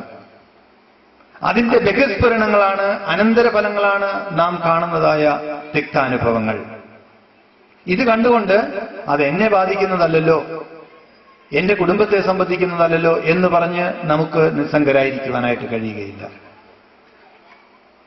ക്രൈസ്തവ മേഖലയിലെ ഒരു ബിഷപ്പ് പൗലോസ് മാർ പൗലോസ് എന്ന് പറയും, അദ്ദേഹം എഴുതിയ ഒരു പുസ്തകമുണ്ട് പ്രസിദ്ധമായ. ആ പുസ്തകത്തിന് അദ്ദേഹം കൊടുത്തിരിക്കുന്ന പേര് നിശബ്ദരായിരിക്കുവാൻ നിങ്ങൾക്ക് എന്ത് അവകാശം? നമുക്ക് ആ ഒരു അവകാശമില്ല. കാര്യങ്ങളെ കാണേണ്ടതുപോലെ കാണുവാനും കാണേണ്ടതുപോലെ പ്രതികരിക്കുവാനും തിരിച്ചറിയുവാനും അവബോധമുള്ളവരായിട്ടും നാം മാറേണ്ടതിന്റെ കാലഘട്ടം അതിന്റെ നിർണായകമായ കാലഘട്ടത്തിലേക്ക് എത്തിച്ചേർന്നിരിക്കുന്നു. മാനവ സമൂഹം ഇവിടെ പ്രസ്താവിക്കപ്പെട്ടതുപോലെ ഏകോദര സഹോദരങ്ങളെ പോലെ ജീവിക്കുവാനായിട്ടുള്ളവരാണ്. വ്യത്യസ്തമായ പേരുകളിലോ മതവിശ്വാസങ്ങളിലോ ഒക്കെ പെട്ട് കഴിയുന്നവർ പോലും ഇവിടെ സ്ഥിരമായിട്ട് പാർക്കുവാനായിട്ടുള്ളവരല്ല. മനുഷ്യന്റെ ജീവിതവും പ്രവർത്തനങ്ങളും കണ്ടാൽ നൂറ്റാണ്ടുകളോളം ഈ ഭൂമിയിൽ ജീവിക്കാനുള്ളവരാണെന്നാണ് ഓരോ മനുഷ്യന്റെയും വിചാരം. അല്ല, ജനനം മുതൽ മരണം വരെയുള്ള കാലഘട്ടം ഒരു ചുരുങ്ങിയ കാലഘട്ടമാണ്. അത് നമ്മൾ ആരും വിചാരിക്കുന്നത് പോലെ മുന്നോട്ട് പോകാനായിട്ടുള്ളതല്ല. നമ്മൾ ആരും മുന്നമേ തീരുമാനിച്ച് ഇന്ന സ്ഥലത്ത് പോയി ഇന്ന നാട്ടിൽ ജീവിക്കാമെന്ന് വിചാരിച്ച് ഈ ഭൂമിയിലേക്ക് വന്നവരുമല്ല. അപ്പോൾ നമ്മെ ഈ ഭൂമിയിലേക്ക് നിയമിച്ചാക്കിയ സർവശക്തനായ ഒരു ദൈവമുണ്ട്. നമ്മുടെ മുൻ തീരുമാനമല്ല നാം ഇന്നായിരിക്കുന്നത്. ഇത് പരമകാരുണീയനായ ദൈവത്തിന്റെ തീരുമാനമാണ്. നമ്മളൊരു ചുരുങ്ങിയ കാലഘട്ടം ഈ ഭൂമിയിൽ യാത്രക്കാരായിട്ട് ജീവിക്കുകയാണ്. അപ്പോൾ നമുക്ക് സർവേശ്വരൻ നൽകിയിരിക്കുന്നതായ ചില നിബന്ധനകളുണ്ട്, കൽപ്പനകളുണ്ട്, ആലോചനകളുണ്ട്. ഇവിടെ ബഹുമാനപ്പെട്ട മൗലവി പ്രസ്താവിച്ച വാക്കുകൾ നിങ്ങൾ ശ്രദ്ധിച്ചു കാണും. നമ്മുടെ പൈതൃക ബോധം, നമ്മുടെ വേദങ്ങൾ നമുക്ക് തരുന്നതായ വചനങ്ങൾ, നമ്മുടെ എല്ലാവരുടെയും ഹൃദയത്തിൽ നിറഞ്ഞു നിൽക്കുന്ന ഒരു ധാർമ്മികത. ഈ വിധ്വംസക പ്രവർത്തനങ്ങൾ ചെയ്യുന്നവരൊന്നും ധാർമ്മികതയില്ലാത്തവരല്ല, അവരുള്ളവർ തന്നെയാണ്. മനുഷ്യന്റെ എല്ലാവരുടെയും ഹൃദയത്തിൽ, അവന്റെ മനസ്സാക്ഷിയിൽ ദൈവം ഇത് കൊടുത്തിട്ടുണ്ട്. പക്ഷെ എന്താ സംഭവിക്കുന്നതെന്ന് ചോദിച്ചാൽ, അവരിലുള്ള ദൈവബോധത്തെ അവർ അടിച്ചമർത്തുകയും മറിച്ച് അവരിലുള്ളതായ പൈശാചികത്വത്തെ അവർ ഊട്ടിയുറപ്പിക്കുകയും ചെയ്യും, അതിനെ വളർത്തും. അത് ആ ഓരോ മനുഷ്യനുമുള്ള ദൈവബോധത്തെ ഇല്ലായ്മയാക്കി കളയും. പിന്നീട് അവർ ചെയ്യുന്നത് പൈശാചികത്വമാണ്. അങ്ങനെയുള്ളവർ വളരെ കുറച്ചു പേർ മാത്രമേ ഉള്ളൂ, ഒരു ന്യൂനപക്ഷമാണ്. പക്ഷെ ആ ന്യൂനപക്ഷം ചെയ്യുന്നതായ പ്രവൃത്തികൾ ബഹുഭൂരിപക്ഷം ജനങ്ങളെയും വ്യക്തികളെയും കുടുംബങ്ങളെയും സമൂഹത്തെ തന്നെ രാജ്യത്തെ തന്നെ ബാധിക്കും. ആ ബോധമുള്ളവരായിട്ട് നാം മാറേണ്ടത് വളരെ ആവശ്യമാണ്. മതത്തിന്റെ പേരില്, വർഗത്തിന്റെ പേരില് വേർപിരിഞ്ഞും പരസ്പരം കലഹിച്ചും ജീവിക്കുവാനുള്ളവരല്ല ഈ ഭൂമിയിലെ മനുഷ്യർ. പലപ്പോഴും ദൈവവിശ്വാസം വെറും മതവിശ്വാസമായി മാറുമ്പോൾ ആ മതം അവനെ മയക്കിക്കളയുന്നതായ, കുരുടനാക്കി കളയുന്ന, അന്ധകാരത്തിൽ തപ്പിത്തടയുന്നവനാക്കി കളയുന്നതായ ഒരു മയക്കുമരുന്ന് പോലെ അവനിൽ പ്രവർത്തിക്കുകയാണ്. അതുകൊണ്ടാണ് മതത്തിന്റെ പേരിൽ മനുഷ്യൻ ആയുധമെടുക്കാനായിട്ട് പോകുന്നത്. എന്തിനാണ് മനുഷ്യൻ മതത്തിന്റെ പേരിൽ ആയുധമെടുക്കുന്നത്? തങ്ങൾ ആരാധിക്കുന്ന ദൈവത്തെ സംരക്ഷിക്കുവാൻ എന്ന പേരിൽ. സർവശക്തനായ ദൈവം ഈ ഭൂമിയെയും ഭൂമണ്ഡലത്തെയും മുഴുവനും ഒന്നുമില്ലായ്മയിൽ നിന്ന് സൃഷ്ടിച്ചവനായ ദൈവമാണ്. ഈ ദൈവത്തിന് മനുഷ്യന്റെ ഒരു സംരക്ഷണം ആവശ്യമാണോ? മനുഷ്യൻ ദൈവത്തിന്റെ കാവലാളാവേണ്ട ആവശ്യമില്ല. തങ്ങളുടെ സമൂഹത്തിന്റെയും സമാധാനത്തിന്റെയും മാനവധർമ്മത്തിന്റെയും ഒക്കെ കാവലാളായി പരസ്പരം സ്നേഹിക്കുവാനായിട്ടാണ് ദൈവം മനുഷ്യനോട് ആവശ്യപ്പെടുന്നത്. ഈ ഭൂമിയിൽ സർവശക്തനായ ദൈവം ഏകനേയുള്ളൂ. ആ സർവശക്തന്റെ മുൻപിൽ നമ്മെ സമർപ്പിച്ചുകൊണ്ട്, ആ സർവശക്തന്റെ ആലോചനകളെ നമ്മുടെ ജീവിതത്തിൽ സ്വീകരിച്ചുകൊണ്ട് മുന്നോട്ട് പോവുകയാണ് എങ്കിൽ, പ്രിയമുള്ളവരെ, നമുക്കെല്ലാവർക്കും അവരിൽ നമ്മുടെ സഹോദരനെ കാണാൻ കഴിയും. അവരിൽ നമ്മുടെ മാതാവിനെ, സഹോദരിയെ കാണാൻ കഴിയും. അങ്ങനെയെങ്കിൽ എങ്ങനെയാണ് നമുക്ക് ഇന്നത്തെ കാലഘട്ടങ്ങളിൽ നടമാടുന്നതായ തിന്മകളെയും അതിക്രമങ്ങളെയും സഹിക്കുവാനാവുക? ആർക്കാണ് അങ്ങനെ ചെയ്യാൻ കഴിയുക? അവരെന്റെ നന്മ കാക്ഷിക്കണം. വിശുദ്ധ ബൈബിൾ ഓർമ്മപ്പെടുത്തുന്നത് ഓരോരുത്തൻ സ്വന്തം ഗുണമല്ല, മറ്റൊരുത്തന്റെ ഗുണവും കൂടെ നോക്കണം. ഞാനൊരു കാര്യം ചെയ്യുമ്പോൾ അത് മറ്റുള്ളവന്, എന്റെ അയൽവാസിക്ക് എങ്ങനെ ബാധിക്കുമെന്ന് ഓർക്കണം. മുന്നമേ അത് നോക്കിയിട്ടേ ഞാനൊരു കാര്യം ചെയ്യാവുള്ളൂ. ഞാൻ എന്റെ വീടിന് മതിൽ കെട്ടുമ്പോൾ അയൽവാസിയുടെ വഴി അടയുന്നെങ്കിൽ ഞാൻ ഒരിക്കലും ആ മതിൽ കെട്ടാൻ പാടില്ല. മറ്റൊരുത്തന്റെ ഗുണവും കൂടെ നോക്കണം. നോക്കിയിട്ടേ നമ്മളൊരു കാര്യം ചെയ്യാൻ പാടുള്ളൂ. ഞാൻ എന്റെ ദേവാലയത്തിൽ ആരാധന നടത്തുമ്പോൾ അതിന്റെ ഉച്ചശബ്ദം മറ്റൊരു ആരാധനാലയത്തെ തടസ്സപ്പെടുത്തുന്നുണ്ടെങ്കിൽ ആ ഗുണം നോക്കിയിട്ട് ഞാനത് ചെയ്യാൻ പാടില്ല. അതിനെ ഞാൻ ക്രമീകരിക്കണം. ഓരോരുത്തൻ മറ്റുള്ളവന്റെ ഗുണവും കൂടി നോക്കണം. സകല മനുഷ്യർക്കും വേണ്ടുന്നതായ പ്രമാണമാണത്. മാത്രമല്ല, ഓരോരുത്തൻ മറ്റുള്ളവനെ തന്നെക്കാൾ സ്വല്പമെങ്കിലും ശ്രേഷ്ഠനെന്ന് എണ്ണിക്കൊള്ളണം. ഇന്ന് മനുഷ്യൻ കാണുന്നത് മറ്റുള്ളവരെല്ലാം മോശക്കാരാണ്, ഞാൻ മാത്രം നല്ലവൻ. ഞാനും എന്റെ വീട്ടിലുള്ളവരും, എന്റെ സഹോദരങ്ങളും, അല്ലെ എന്റെ കുടുംബത്തിലുള്ളവരും, അല്ലെങ്കിൽ ഞാനും എന്റെ മതത്തിലുള്ളവരും, ഞാനും എന്റെ കൂട്ടുവിശ്വാസികളും എന്നൊക്കെ മനുഷ്യൻ സങ്കുചിതമായിട്ട് ചിന്തിക്കുന്നതായ ഒരു കാലഘട്ടം. ഓരോരുത്തരും മറ്റുള്ളവനെ തന്നെക്കാൾ ശ്രേഷ്ഠനെന്ന് എണ്ണുമ്പോൾ അവരെ സ്നേഹിക്കാൻ കഴിയും, അവരെ ബഹുമാനിക്കാൻ കഴിയും, അവരെ അംഗീകരിക്കാൻ കഴിയും, അവരെ ആക്സെപ്റ്റ് ചെയ്യാൻ കഴിയും. അവിടെ കലഹമില്ല, പ്രശ്നങ്ങളില്ല, നല്ല ബന്ധങ്ങളാണ് ക്രിയേറ്റ് ചെയ്യാൻ, രൂപപ്പെടുത്തുവാനായിട്ട് നമുക്ക് കഴിയുക. ഒരു മതവും ഒരു വിശുദ്ധ വേദഗ്രന്ഥങ്ങളും പരസ്പരം കലഹിക്കാനായിട്ട് പറയുന്നില്ല. ഏത് മതത്തിലാണ് പറയുന്നത്? അന്യമതത്തിനെ ഇല്ലായ്മ ചെയ്യുവാനോ ഉന്മൂലനം ചെയ്യാനോ ഒരിടത്തും പറയുന്നില്ല. പിന്നെ എന്തുകൊണ്ടാണ് മനുഷ്യന്റെ ഉള്ളിലുള്ള പൈശാചിക ശക്തിയെ അവൻ ഉണർത്തുകയും പ്രവർത്തിക്കുകയും ചെയ്യുന്നത് കൊണ്ട് അവൻ അറിയാതെ തിന്മയിലേക്കും അന്ധകാരത്തിലേക്കും ഇരുട്ടിന്റെ പ്രവൃത്തികളിലേക്കും പോവുകയാണ്. നിങ്ങളിൽ അങ്ങനെ അരുത്. എല്ലാ വേദഗ്രന്ഥങ്ങളും അങ്ങനെയാണ് പറയുന്നത്. ഇരുട്ടിന്റെ പ്രവൃത്തികളെ നിങ്ങൾ സ്നേഹിക്കരുത്. ഇരുട്ടിൽ നിങ്ങൾ ഇഷ്ടപ്പെടുന്നവരായി മാറരുത്. വിധ്വംസക പ്രവർത്തനങ്ങൾ ചെയ്യുന്നവരെല്ലാം ഇരുട്ടിന്റെ മറവിലാണ് ചെയ്യുന്നത്. നമ്മെ ഈ ലോകത്തിൽ സർവേശ്വരൻ അതിനുവേണ്ടിയല്ല ലോകത്താക്കി വെച്ചിരിക്കുന്നത്. പരസ്പരം സ്നേഹിക്കുവാനും കരുതുവാനും. ഒരു മനുഷ്യന് മാത്രമേ ഒരു മനുഷ്യനെ സഹായിക്കുവാനായിട്ട് കഴിയുകയുള്ളൂ, സ്നേഹിക്കുവാനായിട്ട് കഴിയുകയുള്ളൂ. നല്ല ബന്ധങ്ങളെ നാം ക്രിയേറ്റ് ചെയ്യണം. അത് നാനാജാതി മതസ്ഥരെന്നല്ല, സ്വന്തം സഹോദരനെന്നല്ല, കുടുംബത്തിലുള്ളവരെന്നല്ല, എല്ലാവരുമായിട്ട് സാഹോദര്യ ബന്ധത്തിൽ കഴിയുവാനായിട്ട് നമുക്ക് കഴിയണം. ആരാണ് എന്റെ സഹോദരൻ, അല്ലെങ്കിൽ ആരാണ് എന്റെ അയൽക്കാരൻ? എന്നെ സ്നേഹിക്കുന്നവരോ, എന്നെ കരുതുന്നവരോ, എന്നെ സഹായിക്കുന്നവരോ എന്നായിരിക്കും നമ്മുടെ മനസ്സിൽ തോന്നുക. അല്ല, നമ്മുടെ സഹായം ആവശ്യമുള്ള ആരെല്ലാം ഉണ്ടോ അവരാണ് നമ്മുടെ സഹോദരന്മാർ, നമ്മുടെ അയൽക്കാര്. നാം അവർക്കൊക്കെ നല്ല അയൽക്കാരായി മാറണം. നമ്മുടെ വിചാരം നമ്മുടെ അയൽക്കാരൊക്കെ മോശക്കാരാണ്, അവരൊക്കെ നല്ല അയൽക്കാരായി മാറണമെന്നാണ് ഞാൻ ദൈവത്തോട് പലപ്പോഴും പ്രാർത്ഥിക്കുക. പക്ഷേ നാം നമ്മോട് തന്നെ ചോദിക്കേണ്ടത്, നീ നിന്റെ സമീപവാസിക്ക് നല്ല അയൽക്കാരനായി മാറണം. അപ്പോൾ അവിടെ ബന്ധങ്ങൾ നേരെയാകുവാനായിട്ട് കഴിയുമെന്നുള്ളതിന് സംശയമില്ല. അതുപോലെ വർഗീയമായ വേർതിരിവുകൾ അതിർവരമ്പുകൾ നമ്മെ ഒരിക്കലും അകറ്റുവാനായിട്ട് പാടില്ല. കാരണം നാം വിശ്വസിക്കുന്നത് ഓരോ മതത്തിലല്ല, സർവശക്തനായ ദൈവത്തിലാണ് നാം വിശ്വസിക്കേണ്ടുന്നത്. ആ ദൈവത്തിൽ വിശ്വസിക്കുമ്പോൾ ദൈവത്തിന്റെ ആലോചനകൾ, ദൈവത്തിന്റെ ഉപദേശങ്ങൾ ദൈവം നമ്മുടെ ഹൃദയങ്ങളിലേക്ക് പകരും. അങ്ങനെയാണ് മറ്റുള്ളവരെ സ്നേഹിക്കുവാനായിട്ട് നമുക്ക് കഴിയുക. അതിനുവേണ്ടി നമ്മുടെ ജീവിതങ്ങളെ ഒന്ന് സർവശക്തന്റെ മുൻപിൽ നാം സമർപ്പിക്കണം, പ്രതിഷ്ഠിക്കണം. ഇതര വിശ്വാസങ്ങളെ മാനിക്കുവാനും അംഗീകരിക്കുവാനും നമുക്ക് കഴിയണം. നമ്മുടെ നാട്ടിൽ വർഗീയതയ്ക്ക് യാതൊരു സ്ഥാനവുമില്ല എന്ന് പ്രഖ്യാപിക്കുവാനും അപ്രകാരം തന്നെ ഉറച്ച് വിശ്വസിക്കുവാനും നാം ഒരു പുതിയ തീരുമാനമെടുക്കണം. അപ്പോൾ നമുക്ക് ഒരു നവദർശനമുണ്ടാകും. കാരണം കലഹിക്കുന്നതായ വ്യക്തിയായിരുന്നാലും കുടുംബമായിരുന്നാലും സമൂഹമായിരുന്നാലും മതമായിരുന്നാലും അതിന് ലോകത്തിലൊരു സ്ഥാനവുമില്ല. അതിന് സമാധാനത്തോടെ ജീവിക്കാനായിട്ട് കഴിയുകയില്ല. നാം ചരിത്രത്തിലേക്ക് കണ്ണോടിച്ചാൽ എവിടെയാണോ കലഹവും യുദ്ധങ്ങളും പിണക്കങ്ങളും അസൂയകളും ഒക്കെ ഉണ്ടായിരുന്നത്, ആ വർഗങ്ങൾ തന്നെ, ആ രാജ്യങ്ങൾ തന്നെ ഉന്മൂലമായി പോയിട്ടുള്ള ചരിത്രമാണ് നമുക്ക് ലോക ചരിത്രത്തിൽ കാണുവാനായിട്ട് കഴിയുന്നത്.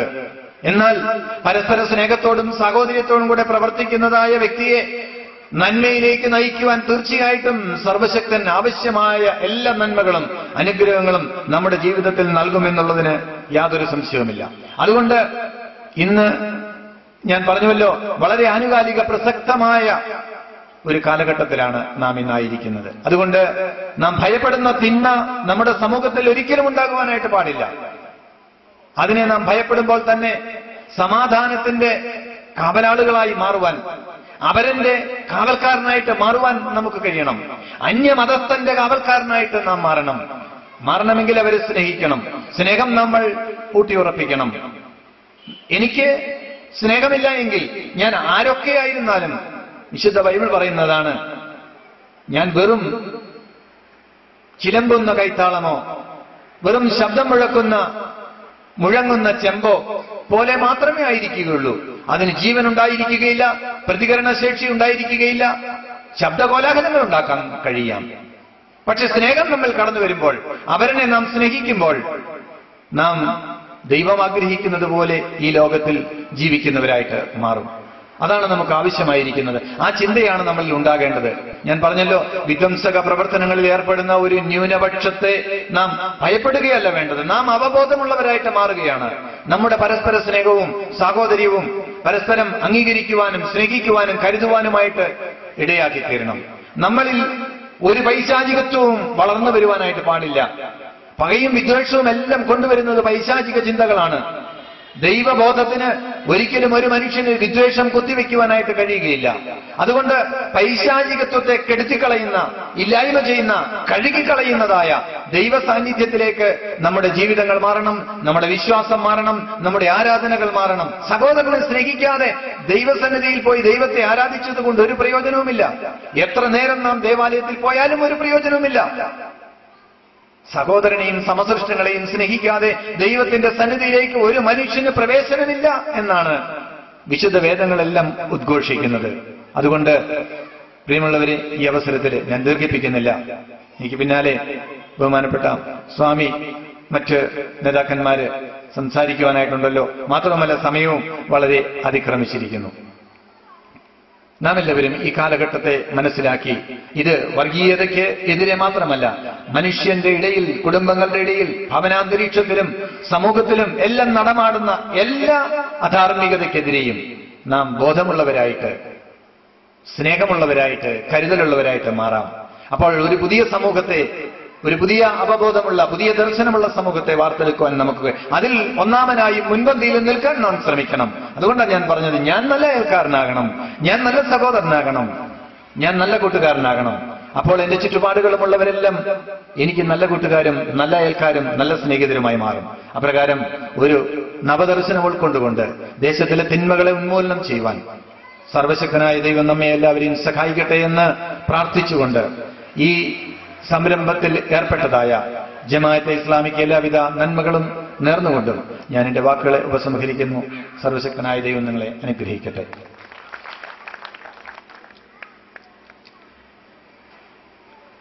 നമ്മോട് സംസാരിച്ച റവറന്റ് NK സണ്ണി സാറിനെ നന്ദി അറിയിക്കുകയാണ്.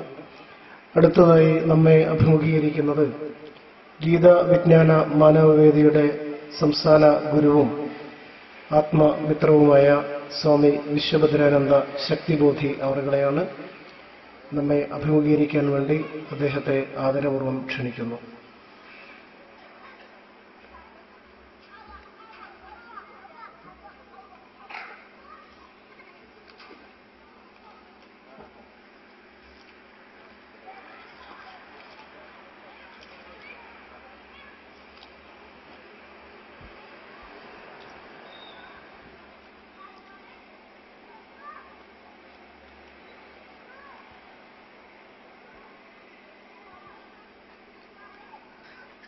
ബഹുമാന്യനായ അധ്യക്ഷൻ, ഉദ്ഘാടകൻ മൗലവി ജമാലുദ്ദീൻ മംഗള, ഇവിടെ സംസാരിച്ച റവറന്റ് ഫാദർ കെ സണ്ണി, വേദിയിലും സദസ്സിലും സന്നിഹിതരായിരിക്കുന്ന പ്രിയ സുഹൃത്തുക്കളെ, സഹോദരി സഹോദരന്മാരെ, നാട്ടുകാരെ, ഇവിടെ ഒരു 20 മിനിറ്റ് കൊണ്ട് മതസൗഹാർദ്ദം നേരിടുന്ന പ്രശ്നങ്ങളും അതിൽ നമുക്കുള്ള ഉത്തരവാദിത്വവും നമ്മൾ വോട്ട് ചെയ്ത് ജയിപ്പിക്കുകയും തോൽപ്പിക്കുകയും ചെയ്യുന്നവർക്കുള്ള ഉത്തരവാദിത്വവും ഒക്കെ പറയുക എന്നുള്ളത് വിഷമകരമായ ഒരു കാര്യമാണ്. എന്നാൽ യഥാർത്ഥത്തിൽ പറയേണ്ടത് അതാണ്. ഒന്നാമത് ഈ വാക്ക് തന്നെ ഒന്ന് പുനഃപരിശോധിക്കേണ്ടതുണ്ട് എന്ന് ഞാൻ സവിനയം അഭിപ്രായപ്പെടുക. മതസൗഹാർദ്ദം എന്ന വാക്ക് തീർത്തും അർത്ഥരഹിതമായ ഒരു വാക്കാണ്. അതിന്റെ ഒരു കാരണം, മതങ്ങൾ തമ്മിൽ എപ്പോഴാണ് സൗഹാർദ്ദം ഇല്ലായ്മയിരുന്നിട്ടുള്ളത്? മതം എന്ന് പറഞ്ഞാൽ വെളിപ്പെട്ട അറിവുകളാണ്. ഋഗ്വേദവും ബൈബിളും തമ്മിലോ, ബൈബിളും സെന്റ് അവസ്തീൻ തമ്മിലോ, ബൈബിളും ഖുറാനും തമ്മിലോ, അല്ലെങ്കിൽ ബൈബിളും ധർമ്മപദവും തമ്മിലോ എപ്പോഴെങ്കിലും വഴക്കുണ്ടായിരുന്നു? വഴക്കുണ്ടാക്കുന്നത് സുഹൃത്തുക്കളെ മതങ്ങളോ മതഗ്രന്ഥങ്ങളോ അതിലെ പ്രമാണവചനങ്ങളോ ഒന്നുമല്ല, മറിച്ച് വഴക്കുണ്ടാക്കുന്നത് മുഴുവൻ മനുഷ്യരാണ്. അതുകൊണ്ട് മനുഷ്യരുടെ സൗഹൃദം വളർത്താൻ എന്താണ് വഴി? മനുഷ്യരുടെ സൗഹൃദത്തെ തെറ്റിക്കുന്ന തരത്തിലുള്ള മത പ്രചാരണങ്ങളും മതപ്രവർത്തനങ്ങളും അതിലെങ്ങനെയാണ് സർഗാത്മകമായ മാറ്റം വരുത്തേണ്ടത് എന്നതാണ് യഥാർത്ഥത്തിൽ ചിന്തിക്കപ്പെടേണ്ട പ്രശ്നം. അതുകൊണ്ട് ഞാൻ എപ്പോഴും പറയാറുള്ളത്, ഈ മാനവ മൈത്രിയിലൂടെ മതമൈത്രി എന്നാണ്, അല്ലാതെ മതമൈത്രിയിലൂടെ മാനവ മൈത്രി എന്നുള്ളതല്ല. പ്രശ്നം മനുഷ്യനാണ്, മതമല്ല.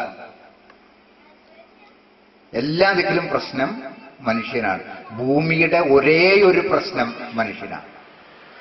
വിശുദ്ധ ഖുർആൻ, ഇവിടെ ധാരാളം മുസ്ലിം സുഹൃത്തുക്കൾ ഉള്ളതുകൊണ്ട് ഞാൻ ആ രീതിയിൽ സംസാരിക്കാം. വിശുദ്ധ ഖുർആനിലെ മലക്കുകൾ, ദൈവം തമ്പുരാൻ ഭൂമിക്ക് മേൽ അവിടുത്തെ പ്രതിനിധിയായി മനുഷ്യനെ നിയോഗിക്കുന്നു എന്ന കാര്യം അറിയിച്ചപ്പോ പറയുന്ന ഒരു സംശയപ്രകടനമുണ്ട്. കുഴപ്പക്കാരെയാണോ നീ നിന്റെ പ്രതിനിധിയായി ഭൂമിയിൽ നിയോഗിക്കാൻ പോകുന്നത് എന്നുള്ളത് മലക്കുകൾ ചോദിച്ചതാണ്. ഇതിനെ പടച്ചതമ്പുരാൻ അദ്ദേഹത്തിന്റെ മുഴുവൻ ആധികാരികതയിലും നൽകുന്ന മറ്റൊരു മറുപടി, ഞാൻ നിങ്ങളെക്കാൾ അറിവുണ്ട് എനിക്ക് എന്നാണ്. നമുക്ക് പക്ഷെ മനുഷ്യർക്ക് ഇപ്പോഴും മനസ്സിലാവാത്തൊരു കാര്യമാണ്. അത് മലക്കുകൾക്ക് മനസ്സിലായി. ദൈവത്തിന് മലക്കുകളെക്കാൾ അറിവുണ്ട് എന്ന് പറഞ്ഞപ്പോൾ മലക്കുകൾക്ക് അത് ബോധ്യായി. പക്ഷെ മനുഷ്യന് ഇപ്പോഴും സംശയമാണ്, ദൈവത്തിനേക്കാൾ അറിവ് കൂടുതൽ മനുഷ്യനാണോ എന്നുള്ളൊരു അഗാധമായ പാപത്തിലും തെറ്റിദ്ധാരണയിലുമാണ് മുഴുവൻ മനുഷ്യരും. അതുകൊണ്ട് അവൻ ചെയ്തത് മുഴുവൻ പിഴച്ച കാര്യങ്ങളാണ്, മുഴുവൻ പിഴച്ച കാര്യങ്ങളാണ്. അതാണ് ഇവിടെ ഫാദർ സൂചിപ്പിച്ചത്. ദൈവത്തെ സംരക്ഷിക്കാൻ വേണ്ടി ശ്രീരാമസേനകൾ ഉണ്ടാവുക, ദൈവത്തെ സംരക്ഷിക്കാൻ വേണ്ടി രാഷ്ട്രീയങ്ങൾ ഉണ്ടാവുക, ദൈവത്തെ സംരക്ഷിക്കാൻ വേണ്ടി മതസംഘടനകൾ ഉണ്ടാവുക, അവരുടെ പട്ടാള വേഷത്തിലുള്ള സൈനിക പരേഡുകൾ ഉണ്ടാവുക. ഞാൻ ഒരു പ്രത്യേക വിഭാഗത്തെയല്ല ഉദ്ദേശിക്കുന്നത്. രണ്ടു ഭാഗവും ഒരേ സ്വഭാവമാണ് കാണിക്കുന്നത്. അതുകൊണ്ടാണ് പറയുന്നത്. അപ്പൊ ഇത്തരമൊരു അവസ്ഥ മനുഷ്യന്റെ കുഴപ്പമാണ്. ഭൂമി മുഴുവൻ കുഴപ്പത്തിലാക്കിയിരിക്കുന്നത് മനുഷ്യനാണ്. ഭൂമിയിൽ കുടിവെള്ളം ഇല്ലാതാക്കുന്ന ഒരവസ്ഥ സൃഷ്ടിച്ചുകൊണ്ടിരിക്കുന്ന ആരാ? മനുഷ്യൻ തന്നെയാണ്. ഭൂമിയിൽ കൃഷി ഇല്ലാതാക്കുന്ന അവസ്ഥ, ഭൂമിയിൽ വായുമലിനീകരണം ഉണ്ടാക്കുന്ന അവസ്ഥ ആരാ? ഏതെങ്കിലും കാട്ടുപോത്തോ പന്നികളോ? നമ്മുടെയൊക്കെ ഭാഷയിലെ ഏറ്റവും നികൃഷ്ടമായ ജീവിയാണ് പന്നി. എല്ലാ വേദങ്ങളിലും അത് അങ്ങനെ തന്നെ പറയുന്നുണ്ട്. പന്നിയാണ് ഏറ്റവും നികൃഷ്ടമായ ഒരു ജീവിയാണ്. പന്നികൾ ഒരിക്കലും ഭൂമിയിൽ മലിനീകരണം ഉണ്ടാക്കുന്നില്ല. അവറ്റങ്ങൾ പാവം ഉള്ള മാലിന്യങ്ങളെ തിന്ന് സ്വയം ജീവിക്കുന്നേ ഉള്ളൂ. മനസ്സിലായി? ഇവിടെ മനുഷ്യൻ എല്ലാ മാലിന്യങ്ങളും ഉണ്ടാക്കുക. അപ്പൊ കുഴപ്പം മനുഷ്യനാണ്, ചികിത്സ വേണ്ടത് മനുഷ്യനാണ്. ഇവിടെ മനുഷ്യനെ ചികിത്സിക്കാൻ എന്താ വഴി? ഞാൻ ആ ഒറ്റ കാര്യമാണ് പറയാൻ പോകുന്നത്. ഈ വിശുദ്ധ ബൈബിളില് സോളമന്റെ സുഭാഷിതങ്ങൾ എന്ന് പറയുന്നൊരു ഭാഗമാണ്, പഴയ നിയമത്തിലാണ്. അതില് പറയുന്നൊരു വാചകം ഒരു പക്ഷേ നമ്മുടെ നിയമസഭയ്ക്കകത്ത് വളരെയധികം എഴുതി വയ്ക്കേണ്ട ഒരു കാലമാണ് ഇത്. അതിൽ പറഞ്ഞിരിക്കുന്ന രണ്ട് വാചകം, ഒരു വാചകത്തിന്റെ ഒരു പ്രത്യേക ഭാഗത്തിന്റെ തന്നെ തുടർച്ചയാണ്. അതിൽ അത് തുടങ്ങുന്നത് ഇങ്ങനെയാണ്: വാക്കുകൾ ഏറുമ്പോൾ, അല്ല ശബ്ദങ്ങൾ ഏറുമ്പോൾ തെറ്റുകൾ വർദ്ധിക്കുന്നു. നിങ്ങൾ ആലോചിച്ച് നോക്കുക, അത് എല്ലാവരും പഠിക്കേണ്ട ഒരു കാര്യം. ശബ്ദങ്ങൾ ഏറുമ്പോൾ, പ്രത്യേകിച്ച് എന്നെ പോലുള്ള പ്രസംഗികളും അധിക പ്രസംഗികളും പഠിക്കേണ്ട കാര്യമാണ്. ശബ്ദങ്ങൾ ഏറുമ്പോൾ എന്തുണ്ടാവുന്നു? തെറ്റുകൾ വർദ്ധിക്കുന്നു. ഒന്നാമത്തെ കാര്യം. രണ്ടാമത്തെ കാര്യം, ചിലപ്പോൾ വിഡ്ഢികൾ മൗനം അവലംബിക്കും. അത് ജ്ഞാനിയുടെ മൗനമാണ് എന്ന് ആളുകൾ തെറ്റിദ്ധരിക്കുകയും ചെയ്യും.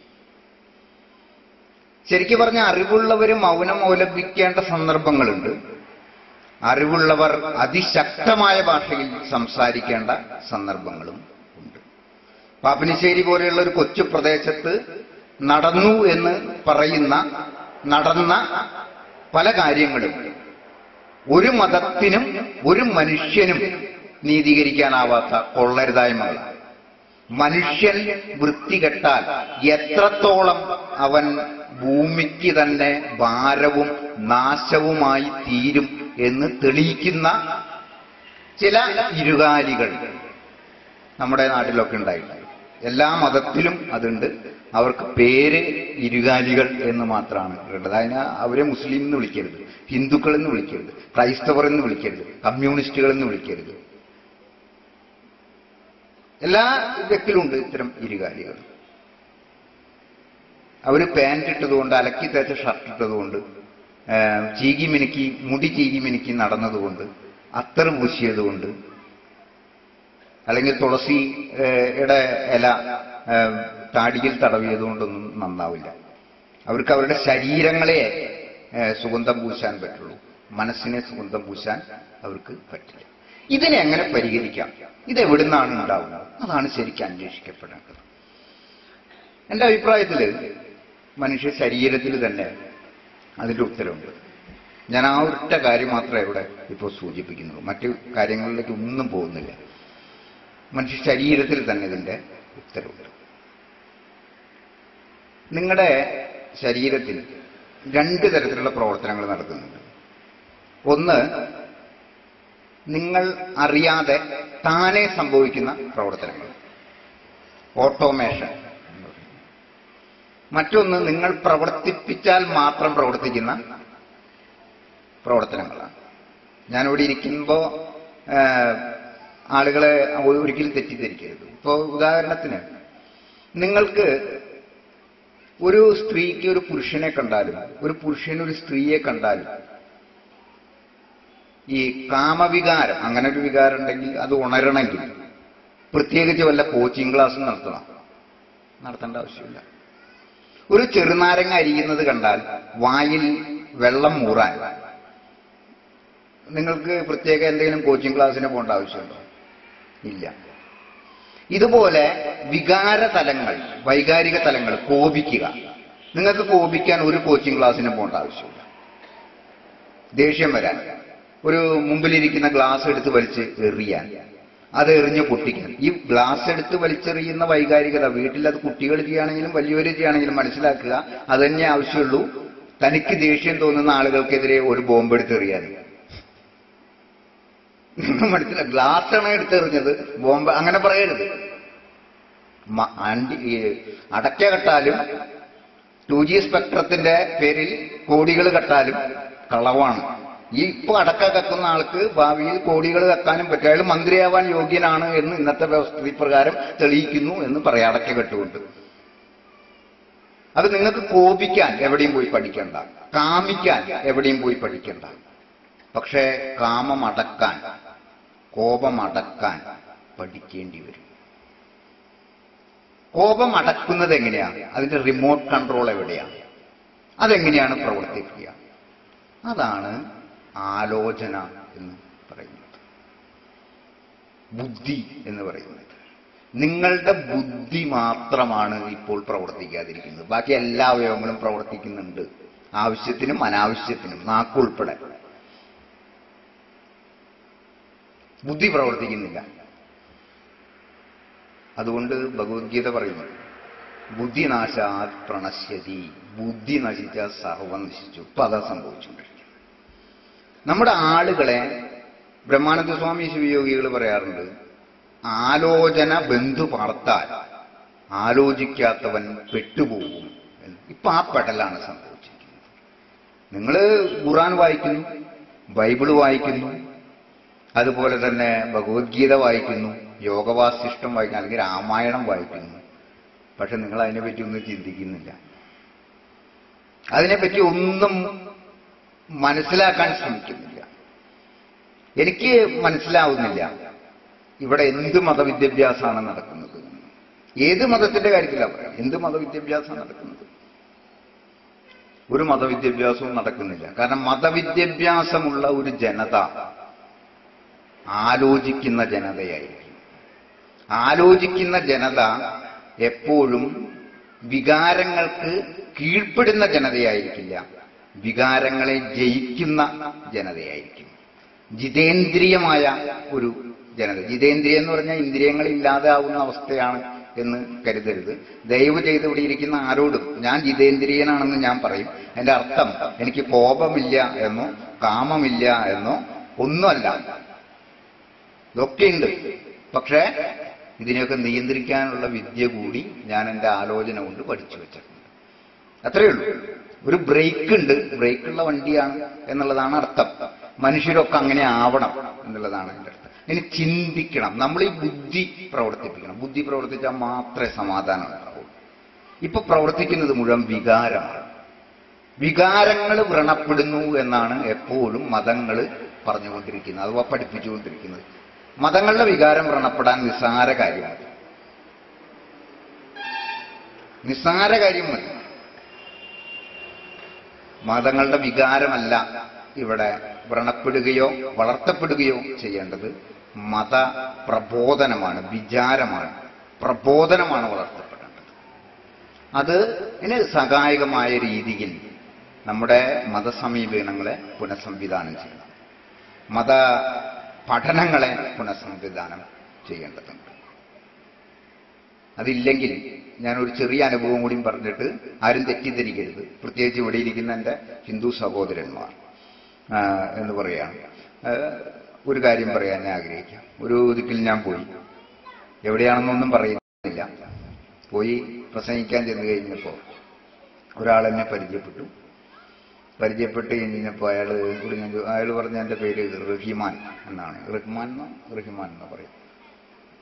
അങ്ങനെയാണ്, ആ ഒരു ഇതിലാണ്. റഹ്മാൻ എന്ന് പറയാൻ അങ്ങനെ ഒരു വേർതിരിവുണ്ടെന്ന് ഞാൻ കേട്ടിട്ടുണ്ട്, അതുകൊണ്ടാണ് പറയുന്നത്. ഇങ്ങനെയാണ് എൻ്റെ പേര്. അപ്പൊ ഞാൻ ശരി, സന്തോഷം, പരിചയപ്പെട്ടതിൽ. അപ്പൊ ഒരു ചെറിയ ഒരു 10-25 വയസ്സായിട്ടുള്ള ഒരാളാണ്. അപ്പോ അയാൾ പറഞ്ഞു, അപ്പോ വേറൊരാൾ എന്നെ ഇയാളെ പരിചയപ്പെടുത്തിക്കൊണ്ട്, ഇയാൾ ഇസ്ലാം സ്വീകരിച്ച ആളാണ് എന്ന് പറഞ്ഞു. അയാൾ പറഞ്ഞ വാക്ക് കറക്റ്റാണ്, അതൊരു മുസ്ലിമാണ് എന്നോട് പറഞ്ഞത്. ഇസ്ലാം സ്വീകരിച്ച ആളാണ്, അത് കറക്റ്റാണ്, ആ പ്രയോഗം ശരിയാണ്. ഈ ഇസ്ലാം സ്വീകരിച്ച് റഹ്മാൻ എന്ന പേരിൽ എന്നെ ആദ്യം പരിചയപ്പെട്ട ആളെന്താ എന്നോട് പറഞ്ഞതെന്നറിയാം? ഞാൻ സ്വാമി ഹിന്ദുമതത്തിലെ കുറെ കുറവുകൾ കണ്ടിട്ട് ആണ് ഇസ്ലാമായിട്ട് മാറിയത്. അപ്പൊ ഞാൻ പറഞ്ഞു, നിങ്ങൾ ഇസ്ലാമായിട്ടില്ല. കാരണം മറ്റൊരു മതത്തിലെ കുറവ് കണ്ടിട്ട് കേറിക്കൂടാനുള്ള ഒരു സ്ഥലമല്ല എന്റെ മനസ്സിലാക്കലിൽ ഇസ്ലാം. അങ്ങനെയാണ് ഇസ്ലാം എങ്കിൽ ഞാൻ അതിനോട് യോജിക്കുന്നു ഇല്ല. മറിച്ച് പരിപൂർണൻ ദൈവം മാത്രമാണെന്ന്, നമ്മളൊക്കെ കുറവുകളുള്ളവരാണ്, എല്ലാ മനുഷ്യരും. അവൻ ഹിന്ദു ആവട്ടെ, മുസ്ലിം ആവട്ടെ, ക്രിസ്ത്യാനി ആവട്ടെ, അവന്റെ പുറത്തുള്ള പേരുകൾ എന്തുമാവട്ടെ, വിളിപ്പേരുകൾ എന്തുമാവട്ടെ, നാട് ഏതാവട്ടെ, അവൻ സംസാരിക്കുന്ന ഭാഷ ഏതാവട്ടെ, അവൻ എടുക്കുന്ന തൊഴിൽ ഏതാവട്ടെ, എല്ലാ മനുഷ്യരും, അവൻ ആണാവട്ടെ പെണ്ണാവട്ടെ, കറുത്തവനാവട്ടെ വെളുത്തവനാവട്ടെ, എല്ലാ മനുഷ്യർക്കും കുറവുണ്ടെന്നും മനുഷ്യരുടേതായ എല്ലാ കർമ്മങ്ങൾക്കും കുറവുണ്ടെന്നും ഒരു കുറവുമില്ലാത്ത ഒരേ ഒരു പൂർണ്ണത സർവേശ്വരൻ മാത്രമാണെന്നും മനസ്സിലാക്കുന്നവനാണ് ഇസ്ലാം. അല്ലാതെ നിനക്ക് കുറവുണ്ട് എനിക്ക് കുറവില്ല എന്ന് മനസ്സിലാക്കുന്നവനോ, നിന്റെ മതത്തിന് കുറവുണ്ട് എന്റെ മതത്തിന് കുറവില്ല എന്ന് മനസ്സിലാക്കുന്നവനോ അല്ല. ഈശ്വരന് മാത്രമേ കുറവില്ലാത്തവനായി ഉള്ളൂ, അഥവാ എല്ലാ കുറവുകളും ഒരു കുറവും ഇല്ലാത്തവനായി ഉള്ളൂ എന്ന് തിരിച്ചറിയുന്നവനാണ് ഇസ്ലാം. ആ അർത്ഥത്തിൽ അയാൾ ഇസ്ലാം ആയിട്ടില്ല. നമ്മളൊക്കെ ഇസ്ലാം ആയിട്ടുണ്ടോ എന്ന് എനിക്ക് അറിഞ്ഞുകൂടാ. ഞാൻ ഇസ്ലാം എന്നുള്ള വാക്ക് ഉപയോഗിക്കുന്ന എന്നെയും കൂടി ഉൾപ്പെടുത്തിയിട്ടാണ്. നിങ്ങൾ അംഗീകരിച്ചാലും ഇല്ലെങ്കിലും ഞാനൊരു ഇസ്ലാമാണ്. കാരണം എനിക്ക് 2 ദൈവമൊന്നുമില്ല, ഒറ്റ ദൈവമേ ഉള്ളൂ. ഞാൻ എന്നെ സമർപ്പിച്ചിരിക്കുന്നത് ഒറ്റ ഈശ്വരനാണ്, യാതൊരു സംശയവുമില്ല. നമുക്കെല്ലാം മേൽ ഒരേ സൂര്യനെ ഉദിപ്പിച്ച ഒരൊറ്റ ഈശ്വരന് വേണ്ടിയിട്ട്, ആ ഈശ്വരന്റെ കാരുണ്യത്തിലാണ് നമ്മൾ. ആ ഈശ്വരനെ തിരിച്ചറിയാനുള്ള ബുദ്ധി ഈശ്വരൻ തന്നെ തന്നിട്ടുണ്ട്, നമ്മളത് ഉപയോഗിക്കണം. ഉപയോഗിച്ചാൽ ഒഴിവാകുന്നതാണ് വർഗീയത, ഉപയോഗിച്ചില്ലെങ്കിൽ ഒരിക്കലും ഒഴിവാകാത്തതാണ് വർഗീയത. അത് നമ്മൾ മനസ്സിലാക്കേണ്ടതുണ്ട്. വർഗീയത മാത്രമല്ല, എല്ലാ വൈകാരികമായ വൈകൃതങ്ങളും ഒഴിവാക്കാൻ ഒറ്റ വഴിയുള്ളൂ. നിങ്ങളുടെ ബുദ്ധിയെ ശക്തിപ്പെടുത്തുക, ചിന്താശക്തിയെ ഉദ്ദീപനം ചെയ്യുക. ഓരോ വാചകത്തിന്മേലും വിശുദ്ധ വേദഗ്രന്ഥങ്ങളിലെ ഏതുമാവട്ടെ, അത് സംസ്കൃതത്തിൽ പറഞ്ഞതാവാം, അൽമായ ഭാഷയിൽ സംസാരിച്ചതാവാം, അറബിയിൽ പറഞ്ഞതാവാം, പാഴ്സിയിൽ പറഞ്ഞതാവാം, ചീന ഭാഷയിൽ പറഞ്ഞതാവാം, ഏതിൽ പറഞ്ഞതും ആവട്ടെ, ആ വിശുദ്ധ ഗ്രന്ഥങ്ങളിൽ പറയപ്പെട്ട ഓരോ വാചകങ്ങൾക്ക് മേലും അടയിരിക്കുക, തപസ്സിരിക്കുക. തപസ്സിരുന്നു കഴിഞ്ഞാൽ നമുക്കൊരു വെളിവുണ്ടാവും. ആ വെളിവാണ് വിവേകം എന്ന് പറയുന്നത്. ആ വിവേകം നയിക്കുന്ന ജീവിതങ്ങൾക്ക് ഒരിക്കലും ഉണ്ടാവാത്തതാണ് വർഗീയത. ഇവിടെ വർഗീയത ഉണ്ടാക്കുന്നത് ലൈംഗിക വൈകൃതങ്ങൾ ഉണ്ടാക്കുന്നത്, മറ്റ് ആഭാസതരങ്ങൾ ഉണ്ടാക്കുന്നത്, വഴിവിട്ട സംസാരങ്ങൾ ഉണ്ടാക്കുന്നത്, അതിന്റെ പേരിൽ വിവാദങ്ങൾ ഉണ്ടാക്കുന്നത്, ഒറ്റവാചകത്തിൽ പറഞ്ഞാൽ വിഴുപ്പലക്കൽ വിവാദങ്ങൾ ഉണ്ടാക്കുന്നത് വികാരമാണ്, വിവേകമല്ല എന്ന് മാത്രം പറഞ്ഞുകൊണ്ട് ഞാൻ ഈ മതസൗഹാർദ്ദ സമ്മേളനം സംഘടിപ്പിച്ച ജമാഅത്തെ ഇസ്ലാമിയുടെ നടപടിയോട് ഹൃദയംഗമമായ സഹകരണം നൽകിക്കൊണ്ട്, അതുപോലെ ഇവിടെ കൂടിയ ഇത്രയും വൈകിട്ടും എന്നെ കേൾക്കാൻ സന്മനസ് കാണിച്ച നിങ്ങൾക്ക് എല്ലാവർക്കും നന്ദി പറഞ്ഞുകൊണ്ട് എൻ്റെ വാക്കുകൾ ഉപസംഹരിക്കും. നമസ്കാരം.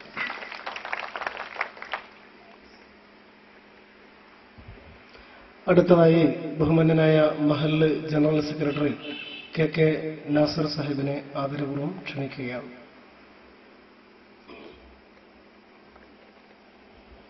അസ്സലാമു അലൈക്കും വറഹ്മത്തുള്ളാഹി തആല വബറകാതുഹു. ആദരണീയ പ്രസിഡന്റ് അധ്യക്ഷൻ, വേദിയിലുള്ള നേതാക്കന്മാരെ, മാന്യ സദസ്യർ, നാടിൻ്റെ നന്മ കാക്കാമെന്ന ഒരു മഹത്തായ മുദ്രാവാക്യം മുന്നിലിട്ടുകൊണ്ട് ഇത്തരം പരിപാടിക്ക് നേതൃത്വം നൽകിയ പ്രസ്ഥാനത്തെ ഞാൻ അഭിനന്ദിക്കുകയാണ്. വളരെ സുന്ദരമായ ഐക്യത്തോടും വളരെ ഭദ്രതയോടുകൂടിയും ജീവിക്കുന്ന നമ്മുടെ ഈ കൊച്ചു പാപ്പനിശ്ശേരിയിൽ ചിത്രതയുടെ കുഴപ്പങ്ങൾ ഉണ്ടാക്കാൻ ശ്രമിച്ചുകൊണ്ടിരിക്കുന്ന ചുരുക്കം ചില വരുന്ന ആളുകൾ ഏത് മതത്തിൽപ്പെട്ടവരായാലും അവരെ പടിക്ക് പുറത്തു നിർത്താനുള്ള ഇത്തരം കൂട്ടായ്മകൾക്ക് 1000 അഭിനന്ദനങ്ങൾ അറിയിക്കുകയാണ്. വളരെ ഐക്യത്തോടുകൂടി നമ്മുടെ ഈ കൊച്ചു ഗ്രാമത്തില് പാപ്പിനിശ്ശേരി എന്ന ഈ പൂന്തോപ്പിൽ വിവിധങ്ങളാകുന്ന വർണ്ണങ്ങളിലുള്ള ചെന്തിയും ചേമന്തിയും പിച്ചകയും തുടങ്ങി ഒരുപാട് വർണ്ണങ്ങളിലുള്ള പൂന്തോപ്പ്. ആ പൂന്തോപ്പിൽ ഹിന്ദുവുണ്ട്, മുസൽമാനുണ്ട്, ക്രിസ്ത്യനുണ്ട്, മതമുള്ളവനുണ്ട്, മതമില്ലാത്തവനുണ്ട്. ഇവരൊക്കെയും ഏകോപര സഹോദരങ്ങളെപ്പോലെ ജീവിച്ചു വരുന്ന നമ്മുടെ നാട്ടിൽ ഒരു സുപ്രഭാതത്തിൽ രാത്രി ഉറങ്ങി രാവിലെ എണീറ്റ് വരുമ്പോൾ തൊട്ടയൽപക്കത്തുള്ള കച്ചവടക്കാരന്റെ കട കത്തിയമർന്നത് കാണാൻ പോകാൻ പോലും ഒരു മുസൽമാന് കഴിയാത്ത ഒരു അവസ്ഥാവിശേഷം സംജാതമായിരിക്കുകയാണ്. അങ്ങ് കാണാൻ പോയാൽ ഇതര മതങ്ങളിലുള്ള ആളുകൾ ഇതിൻ്റെയൊക്കെ പിറകിൽ തുപ്പിവെച്ച താടി വെച്ച മുസ്ലിമാണോ എന്ന് സംശയിക്കുന്ന രീതിയിലേക്ക് കാര്യങ്ങൾ എത്തിയിരിക്കുകയാണ്. അതുകൊണ്ട് തന്നെ എൻ്റെ പ്രിയപ്പെട്ട മുസ്ലിം സഹോദരന്മാർ, നമ്മുടെ രാജ്യത്തെ ശിഥിലമാക്കാൻ ശ്രമിച്ചുകൊണ്ടിരിക്കുന്ന ഇത്തരം ശക്തികൾക്കെതിരെ അതിശക്തമായ നടപടികൾ എടുക്കുന്നതിന് വേണ്ടി ഇത്തരം കൂട്ടായ്മ അനിവാര്യമാണെന്ന് ഞാൻ ഓർക്കുകയാണ്. നമ്മുടെ വിശുദ്ധ ഇസ്ലാമിന്റെ പൂർവ്വസൂരികളായ ആളുകൾ അവരുടെ പ്രവർത്തനങ്ങളിലേക്ക് നമ്മളൊന്ന് ഇറങ്ങിച്ചെന്ന് നോക്കിയാൽ മനുഷ്യനെ പോയിട്ട് നാം ഏറ്റവും മ്ലേച്ഛമായി കാണുന്ന നായയെ പോലും പൂർവ്വസൂരികളായിരിക്കുന്ന ഔലിയാക്കന്മാരൊക്കെ കുഷ്ഠരോഗം പിടിപെട്ട് റോഡിലൂടെ അതിമോശമായി നാറ്റങ്ങൾ സംഭാവന ചെയ്തുകൊണ്ട് കടന്നുപോകുന്ന നായിയെ എടുത്തുകൊണ്ടുപോയി സ്വന്തം കുടിലിൽ വെച്ച് ശുശ്രൂഷിച്ച് ആ നായിക്ക് വേണ്ടുന്ന ചികിത്സകൾ ചെയ്തുകൊണ്ട് ആ രോഗങ്ങൾ ഭേദപ്പെടുത്തിയ പൂർവ്വസൂരികളായ ആളുകളുടെ പാതയിലേക്ക് എന്റെ പ്രിയപ്പെട്ട സഹോദരന്മാരെ നാം കടന്നു പോകണമെന്നാണ് ഈ അവസരത്തിൽ നമുക്ക് ഓർമ്മപ്പെടുത്താനുള്ളത്. ഇന്ന് ഒരു കാലൊടിഞ്ഞു വരുന്ന നായിയെ മറ്റേ കാലം എറിഞ്ഞു പൊട്ടിക്കാനുള്ള വ്യഗ്രതയിലാണ് ഞാനടക്കമുള്ള സമൂഹം ഇന്ന് മുന്നോട്ട് പോയിക്കൊണ്ടിരിക്കുന്നത്. പ്രിയപ്പെട്ടവരെ, നമ്മുടെ മഹലില്, നമ്മുടെ ഈ പാപ്പിനിശ്ശേരിയിൽ ഹിന്ദുവായാലും മുസൽമാനായാലും ക്രിസ്ത്യനായാലും മതമുള്ളവനായാലും ഇല്ലാത്തവനായാലും എല്ലാവരും ഒരു പൂന്തോപ്പിലെ ഒരു ധ്യാനത്തിലെ പൂമൊട്ടുകളെ പോലെ പരസ്പരം ഏകോപരായിക്കൊണ്ട് സ്നേഹത്തിലും സൗഹൃദത്തിലും കഴിയണമെന്നാണ് നാം ആഗ്രഹിക്കുന്നത്. അതുകൊണ്ട് തന്നെ നമ്മൾ നേടിയെടുത്ത ആ ഐക്യവും പൈതൃകവും സാഹോദര്യവും സൗഹാർദ്ദവും ഒക്കെ കാത്തു സൂക്ഷിക്കുന്നതിന് വേണ്ടിയുള്ള നിങ്ങളുടെ ഓരോ പ്രവർത്തനങ്ങൾക്കും മഹല്ല് ജമാഅത്ത് കമ്മിറ്റിയുടെ എല്ലാവിധ സഹകരണങ്ങളും ഉണ്ടാകുമെന്ന് മാത്രം ഈ സന്ദർഭത്തിൽ ഓർമ്മപ്പെടുത്തിക്കൊണ്ട് ഈ മഹത്തായ പരിപാടിക്ക് എല്ലാവിധ അഭിനന്ദനങ്ങളും അറിയിച്ചുകൊണ്ട് ഞാൻ എന്റെ വാക്കുകൾ നിർത്തുന്നു. അസ്സലാമു അലൈക്കും വറഹ്മത്തുള്ളാഹി തആല വബറകാതുഹു. ബഹുമാനനായ മഹല്ല് ജനറൽ സെക്രട്ടറിക്ക് സംഘാടകരുടെ നന്ദി അറിയിക്കുകയാണ്. ഈ ഒരു പരിപാടിയുടെ സമാപനം നിർവഹിക്കുന്നത് ബഹുമാനനായ KKP മുസ്തഫ അവർകളാണ്. അദ്ദേഹത്തെ അതിനുവേണ്ടി ആദരപൂർവ്വം ക്ഷണിക്കുന്നു.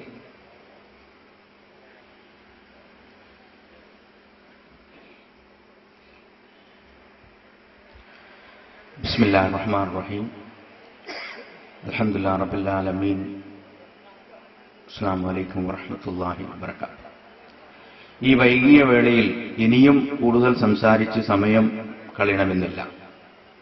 പക്ഷേ നമ്മൾ ഈ പ്രശ്നത്തെ ചർച്ച ചെയ്യുന്നത് വേദഗ്രന്ഥങ്ങളുടെ തലത്തിൽ നിന്നുകൊണ്ട് മാത്രം ആയിരിക്കരുത് എന്നാണ് ഇതിനെ സംഘടിപ്പിച്ച ജമാഅത്തെ ഇസ്ലാമിക്ക് ഈ നാട്ടിലുള്ള വിഭാഗത്തോട് പറയാനുള്ളത്.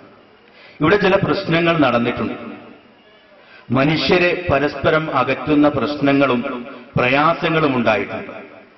ഉണ്ടായപ്പോൾ ഇവിടെ മനുഷ്യരുടെ പ്രശ്നങ്ങളിൽ ഇടപെട്ടുകൊണ്ടിരിക്കുന്ന സാംസ്കാരിക സംഘടനകളും രാഷ്ട്രീയ പ്രസ്ഥാനങ്ങളും സമീപിച്ച രീതികളെ ഒന്ന് അവരോട് പുനരാലോചിക്കണമെന്ന് ഈ സമ്മേളനം ആവശ്യപ്പെടുന്നു എന്നുള്ളതാണ് എനിക്ക് പറയുവാനുള്ളത്. ഇവിടെ പ്രശ്നങ്ങൾ ഉണ്ടാക്കിയ ആളുകൾ എന്ന് പറയുന്ന ചെറുപ്പക്കാർ ഒരു സുപ്രഭാതത്തിൽ ഇത്തരം പ്രശ്നങ്ങളിലേക്ക് ഇറങ്ങിത്തിരിച്ചവരല്ല. അവരെ ഈ പ്രശ്നങ്ങളിലേക്ക് ഇറക്കിത്തിരിക്കുന്നതിൽ അവരുടെ ധാർമ്മിക ബോധത്തെ ഏതോ അർത്ഥത്തിൽ സങ്കുചിതമാക്കി വർഗീയമാക്കി മാറ്റുന്നതിൽ പ്രവർത്തിക്കുന്ന ഒരു കുൽസിത ശക്തിയുണ്ട്. ഈ ശക്തികളെ തിരിച്ചറിഞ്ഞുകൊണ്ടുള്ള ഒരു പ്രവർത്തനം ഈ പാപ്പിനിശ്ശേരിയിൽ നടത്തേണ്ടതുണ്ട്. അത് ജമാഅത്തെ ഇസ്ലാമിയെ പോലുള്ള കൊച്ചു സംഘങ്ങൾക്ക് മാത്രം നിർവഹിക്കുവാൻ കഴിയുന്ന സംഗതിയല്ല. അവർ ഈ ഇരുട്ടിൽ ഒരു മെഴുകുതിരി കത്തിച്ചു തരികയും അതിലേക്ക് മുഴുവനും ഇപ്പോൾ ഇവിടെ നടന്നുകൊണ്ടിരിക്കുന്ന സംഗതികളെ വിശകലനം ചെയ്യുമ്പോൾ ഓരോ പാർട്ടികളും അവർക്ക് ഈ പ്രശ്നത്തെ എങ്ങനെ ഒരു രാഷ്ട്രീയപരമായ മുതലെടുപ്പിന് കഴിയും എന്ന രീതിയിൽ ഉപയോഗപ്പെടുത്താൻ ശ്രമിക്കുന്നു എന്നാണ് വ്യക്തിപരമായ എന്റെ അഭിപ്രായം, അല്ലെങ്കിൽ നമ്മുടെ പ്രസ്ഥാനത്തിന്റെ അഭിപ്രായം. ഓരോരുത്തരും അവരുടെ മേഖല ഇന്ന ആളുകളാണ് ചെയ്തിരിക്കുന്നത്, അവരെ ബഹിഷ്കരിക്കണം, അല്ലെങ്കിൽ ഇന്ന ആളുകൾ ഇങ്ങനെ ചെയ്തിരിക്കുന്നു. അതല്ലല്ലോ ഇവിടുത്തെ പ്രശ്നം. ഈ പ്രശ്നത്തെ കൂടുതൽ വർഗീയവും വംശീയവുമായ മതിൽക്കെട്ടുകളിട്ട് തീർക്കുന്നതിന് പകരം ഒരു മാനുഷിക സമൂഹ സംഘങ്ങൾ ഉണ്ടാക്കിക്കൊണ്ട് ഓരോ വീടുകളിലും കയറിയിറങ്ങി, അല്ലെങ്കിൽ ഇത്തരം പ്രശ്നങ്ങളിലേക്ക് യുവാക്കളെ കൊണ്ടെത്തിക്കുന്ന അതിന്റെ തലയുടെ ആളുകളിലേക്ക് പോലും കയറിയിറങ്ങി ഇത്തരം പ്രശ്നങ്ങൾ ഈ നാടിനോ നിങ്ങൾ വിശ്വസിക്കുന്ന സമൂഹത്തിനോ അല്ലെങ്കിൽ മറ്റേതെങ്കിലും സമൂഹത്തിനോ ഒന്നും ചെയ്യാൻ കഴിയില്ല എന്നുള്ളതാണ്. ഇതിൽ എനിക്ക് പറയുവാനുള്ളത് ഈ നാട്ടിലുള്ള എല്ലാ സ്ത്രീ പുരുഷന്മാർക്കും ഓരോ വീടുകളിലും നമ്മുടെ ഈ പ്രവർത്തകർ ഈ സൗഹാർദ്ദ വേദ്യവുമായി മിക്കവാറും എല്ലാ മതങ്ങളിലും പെട്ട സമൂഹങ്ങളിൽ ഇറങ്ങിച്ചെന്നപ്പോൾ അവർക്കൊക്കെ പറഞ്ഞു ഞങ്ങൾക്ക് ഇത്തരം പ്രശ്നങ്ങൾ യാതൊരു താല്പര്യവുമില്ല. അപ്പോൾ നമ്മൾ മനസ്സിലാക്കേണ്ടത് നമ്മുടെ വീടുകളിൽ നമ്മുടെ കുട്ടികളിൽ ഈ ബോധം ഉണ്ടാക്കുന്നത് തടഞ്ഞു നിർത്താനുള്ള വഴികൾ എന്താണ് എന്നതിനെക്കുറിച്ച് ഗൗരവപൂർവ്വം ആലോചിക്കണമെന്നാണ്. എല്ലാ എങ്കിൽ ഒരു സമ്മേളനത്തിലുള്ള നമ്മുടെ മതത്തെക്കുറിച്ചുള്ള ചിന്തയും ധർമ്മവും ബോധനവും പ്രസംഗങ്ങളും ഈ സമൂഹത്തിന് ഒരു ഉപകാരവും ചെയ്യുവാൻ സാധ്യതയില്ല. അപ്പൊ പ്രവാചകന്റെ ഒരു സംഗതി എന്താണ് വർഗീയത, അസബിയത്ത് എന്താണെന്ന് ചോദിച്ചപ്പോൾ പ്രവാചകൻ പറഞ്ഞു, അനീതിയിൽ നിന്റെ സഹോദരനോട് കൂട്ടുചേരലാണ് അസബിയത്ത് എന്ന് പറയുന്നത്. അപ്പൊ എന്റെ മതത്തിൽപ്പെട്ട ആളായാലും എന്റെ രാഷ്ട്രീയ പാർട്ടിയിൽപ്പെട്ട ആളായാലും ഇപ്പൊ ഒരു വിഭാഗം കൊന്നു കഴിഞ്ഞാൽ മറ്റേ ആള് പോസ്റ്റർ ഒട്ടിക്കുക ഇന്ന ആളാണ് കൊന്നിരിക്കുന്നത്, അല്ലെങ്കിൽ മറ്റേ ആൾ കൊന്നു കഴിഞ്ഞാൽ ഇന്ന ആളാണ് കൊന്നിരിക്കുന്നത്. ഇത്തരം രീതികൾ കൊണ്ട് ഇവിടെ ഒരു വർഗീയ വംശീയ അല്ലെങ്കിൽ വിഭാഗീയ പ്രവർത്തനങ്ങൾ ഇല്ലാതിരിക്കാൻ കഴിയുകയില്ല. മറിച്ച് ഇവിടെയുള്ള എല്ലാ സംഘടനകളോടും മതവും ജാതിയും പിന്നെ രാഷ്ട്രീയവുമുള്ള പ്രത്യേകിച്ച് രാഷ്ട്രീയ പ്രസ്ഥാനങ്ങളോട് എനിക്ക് പറയുവാനുള്ളത്, നിങ്ങൾ ഇന്ന് ഈ സംഭവത്തിന്റെ എരുതിയിൽ എണ്ണയൊഴിക്കുന്ന സ്വഭാവത്തിലുള്ള പ്രവർത്തനങ്ങൾ നിർത്തിവെച്ച് പ്രശ്നത്തിന്റെ മർമ്മത്തിലേക്ക് തിരിച്ചു വരണം എന്നുള്ളതാണ്. പ്രശ്നത്തിന്റെ മർമ്മത്തിലേക്ക് തിരിച്ചു വന്നിട്ടില്ലെങ്കിൽ നാട് കത്തിച്ചാമ്പലാകുന്ന ഒരവസ്ഥയിലേക്ക് കാര്യങ്ങളെത്തും. വീണ്ടും ധ്രുവീകരണങ്ങൾ നടക്കും.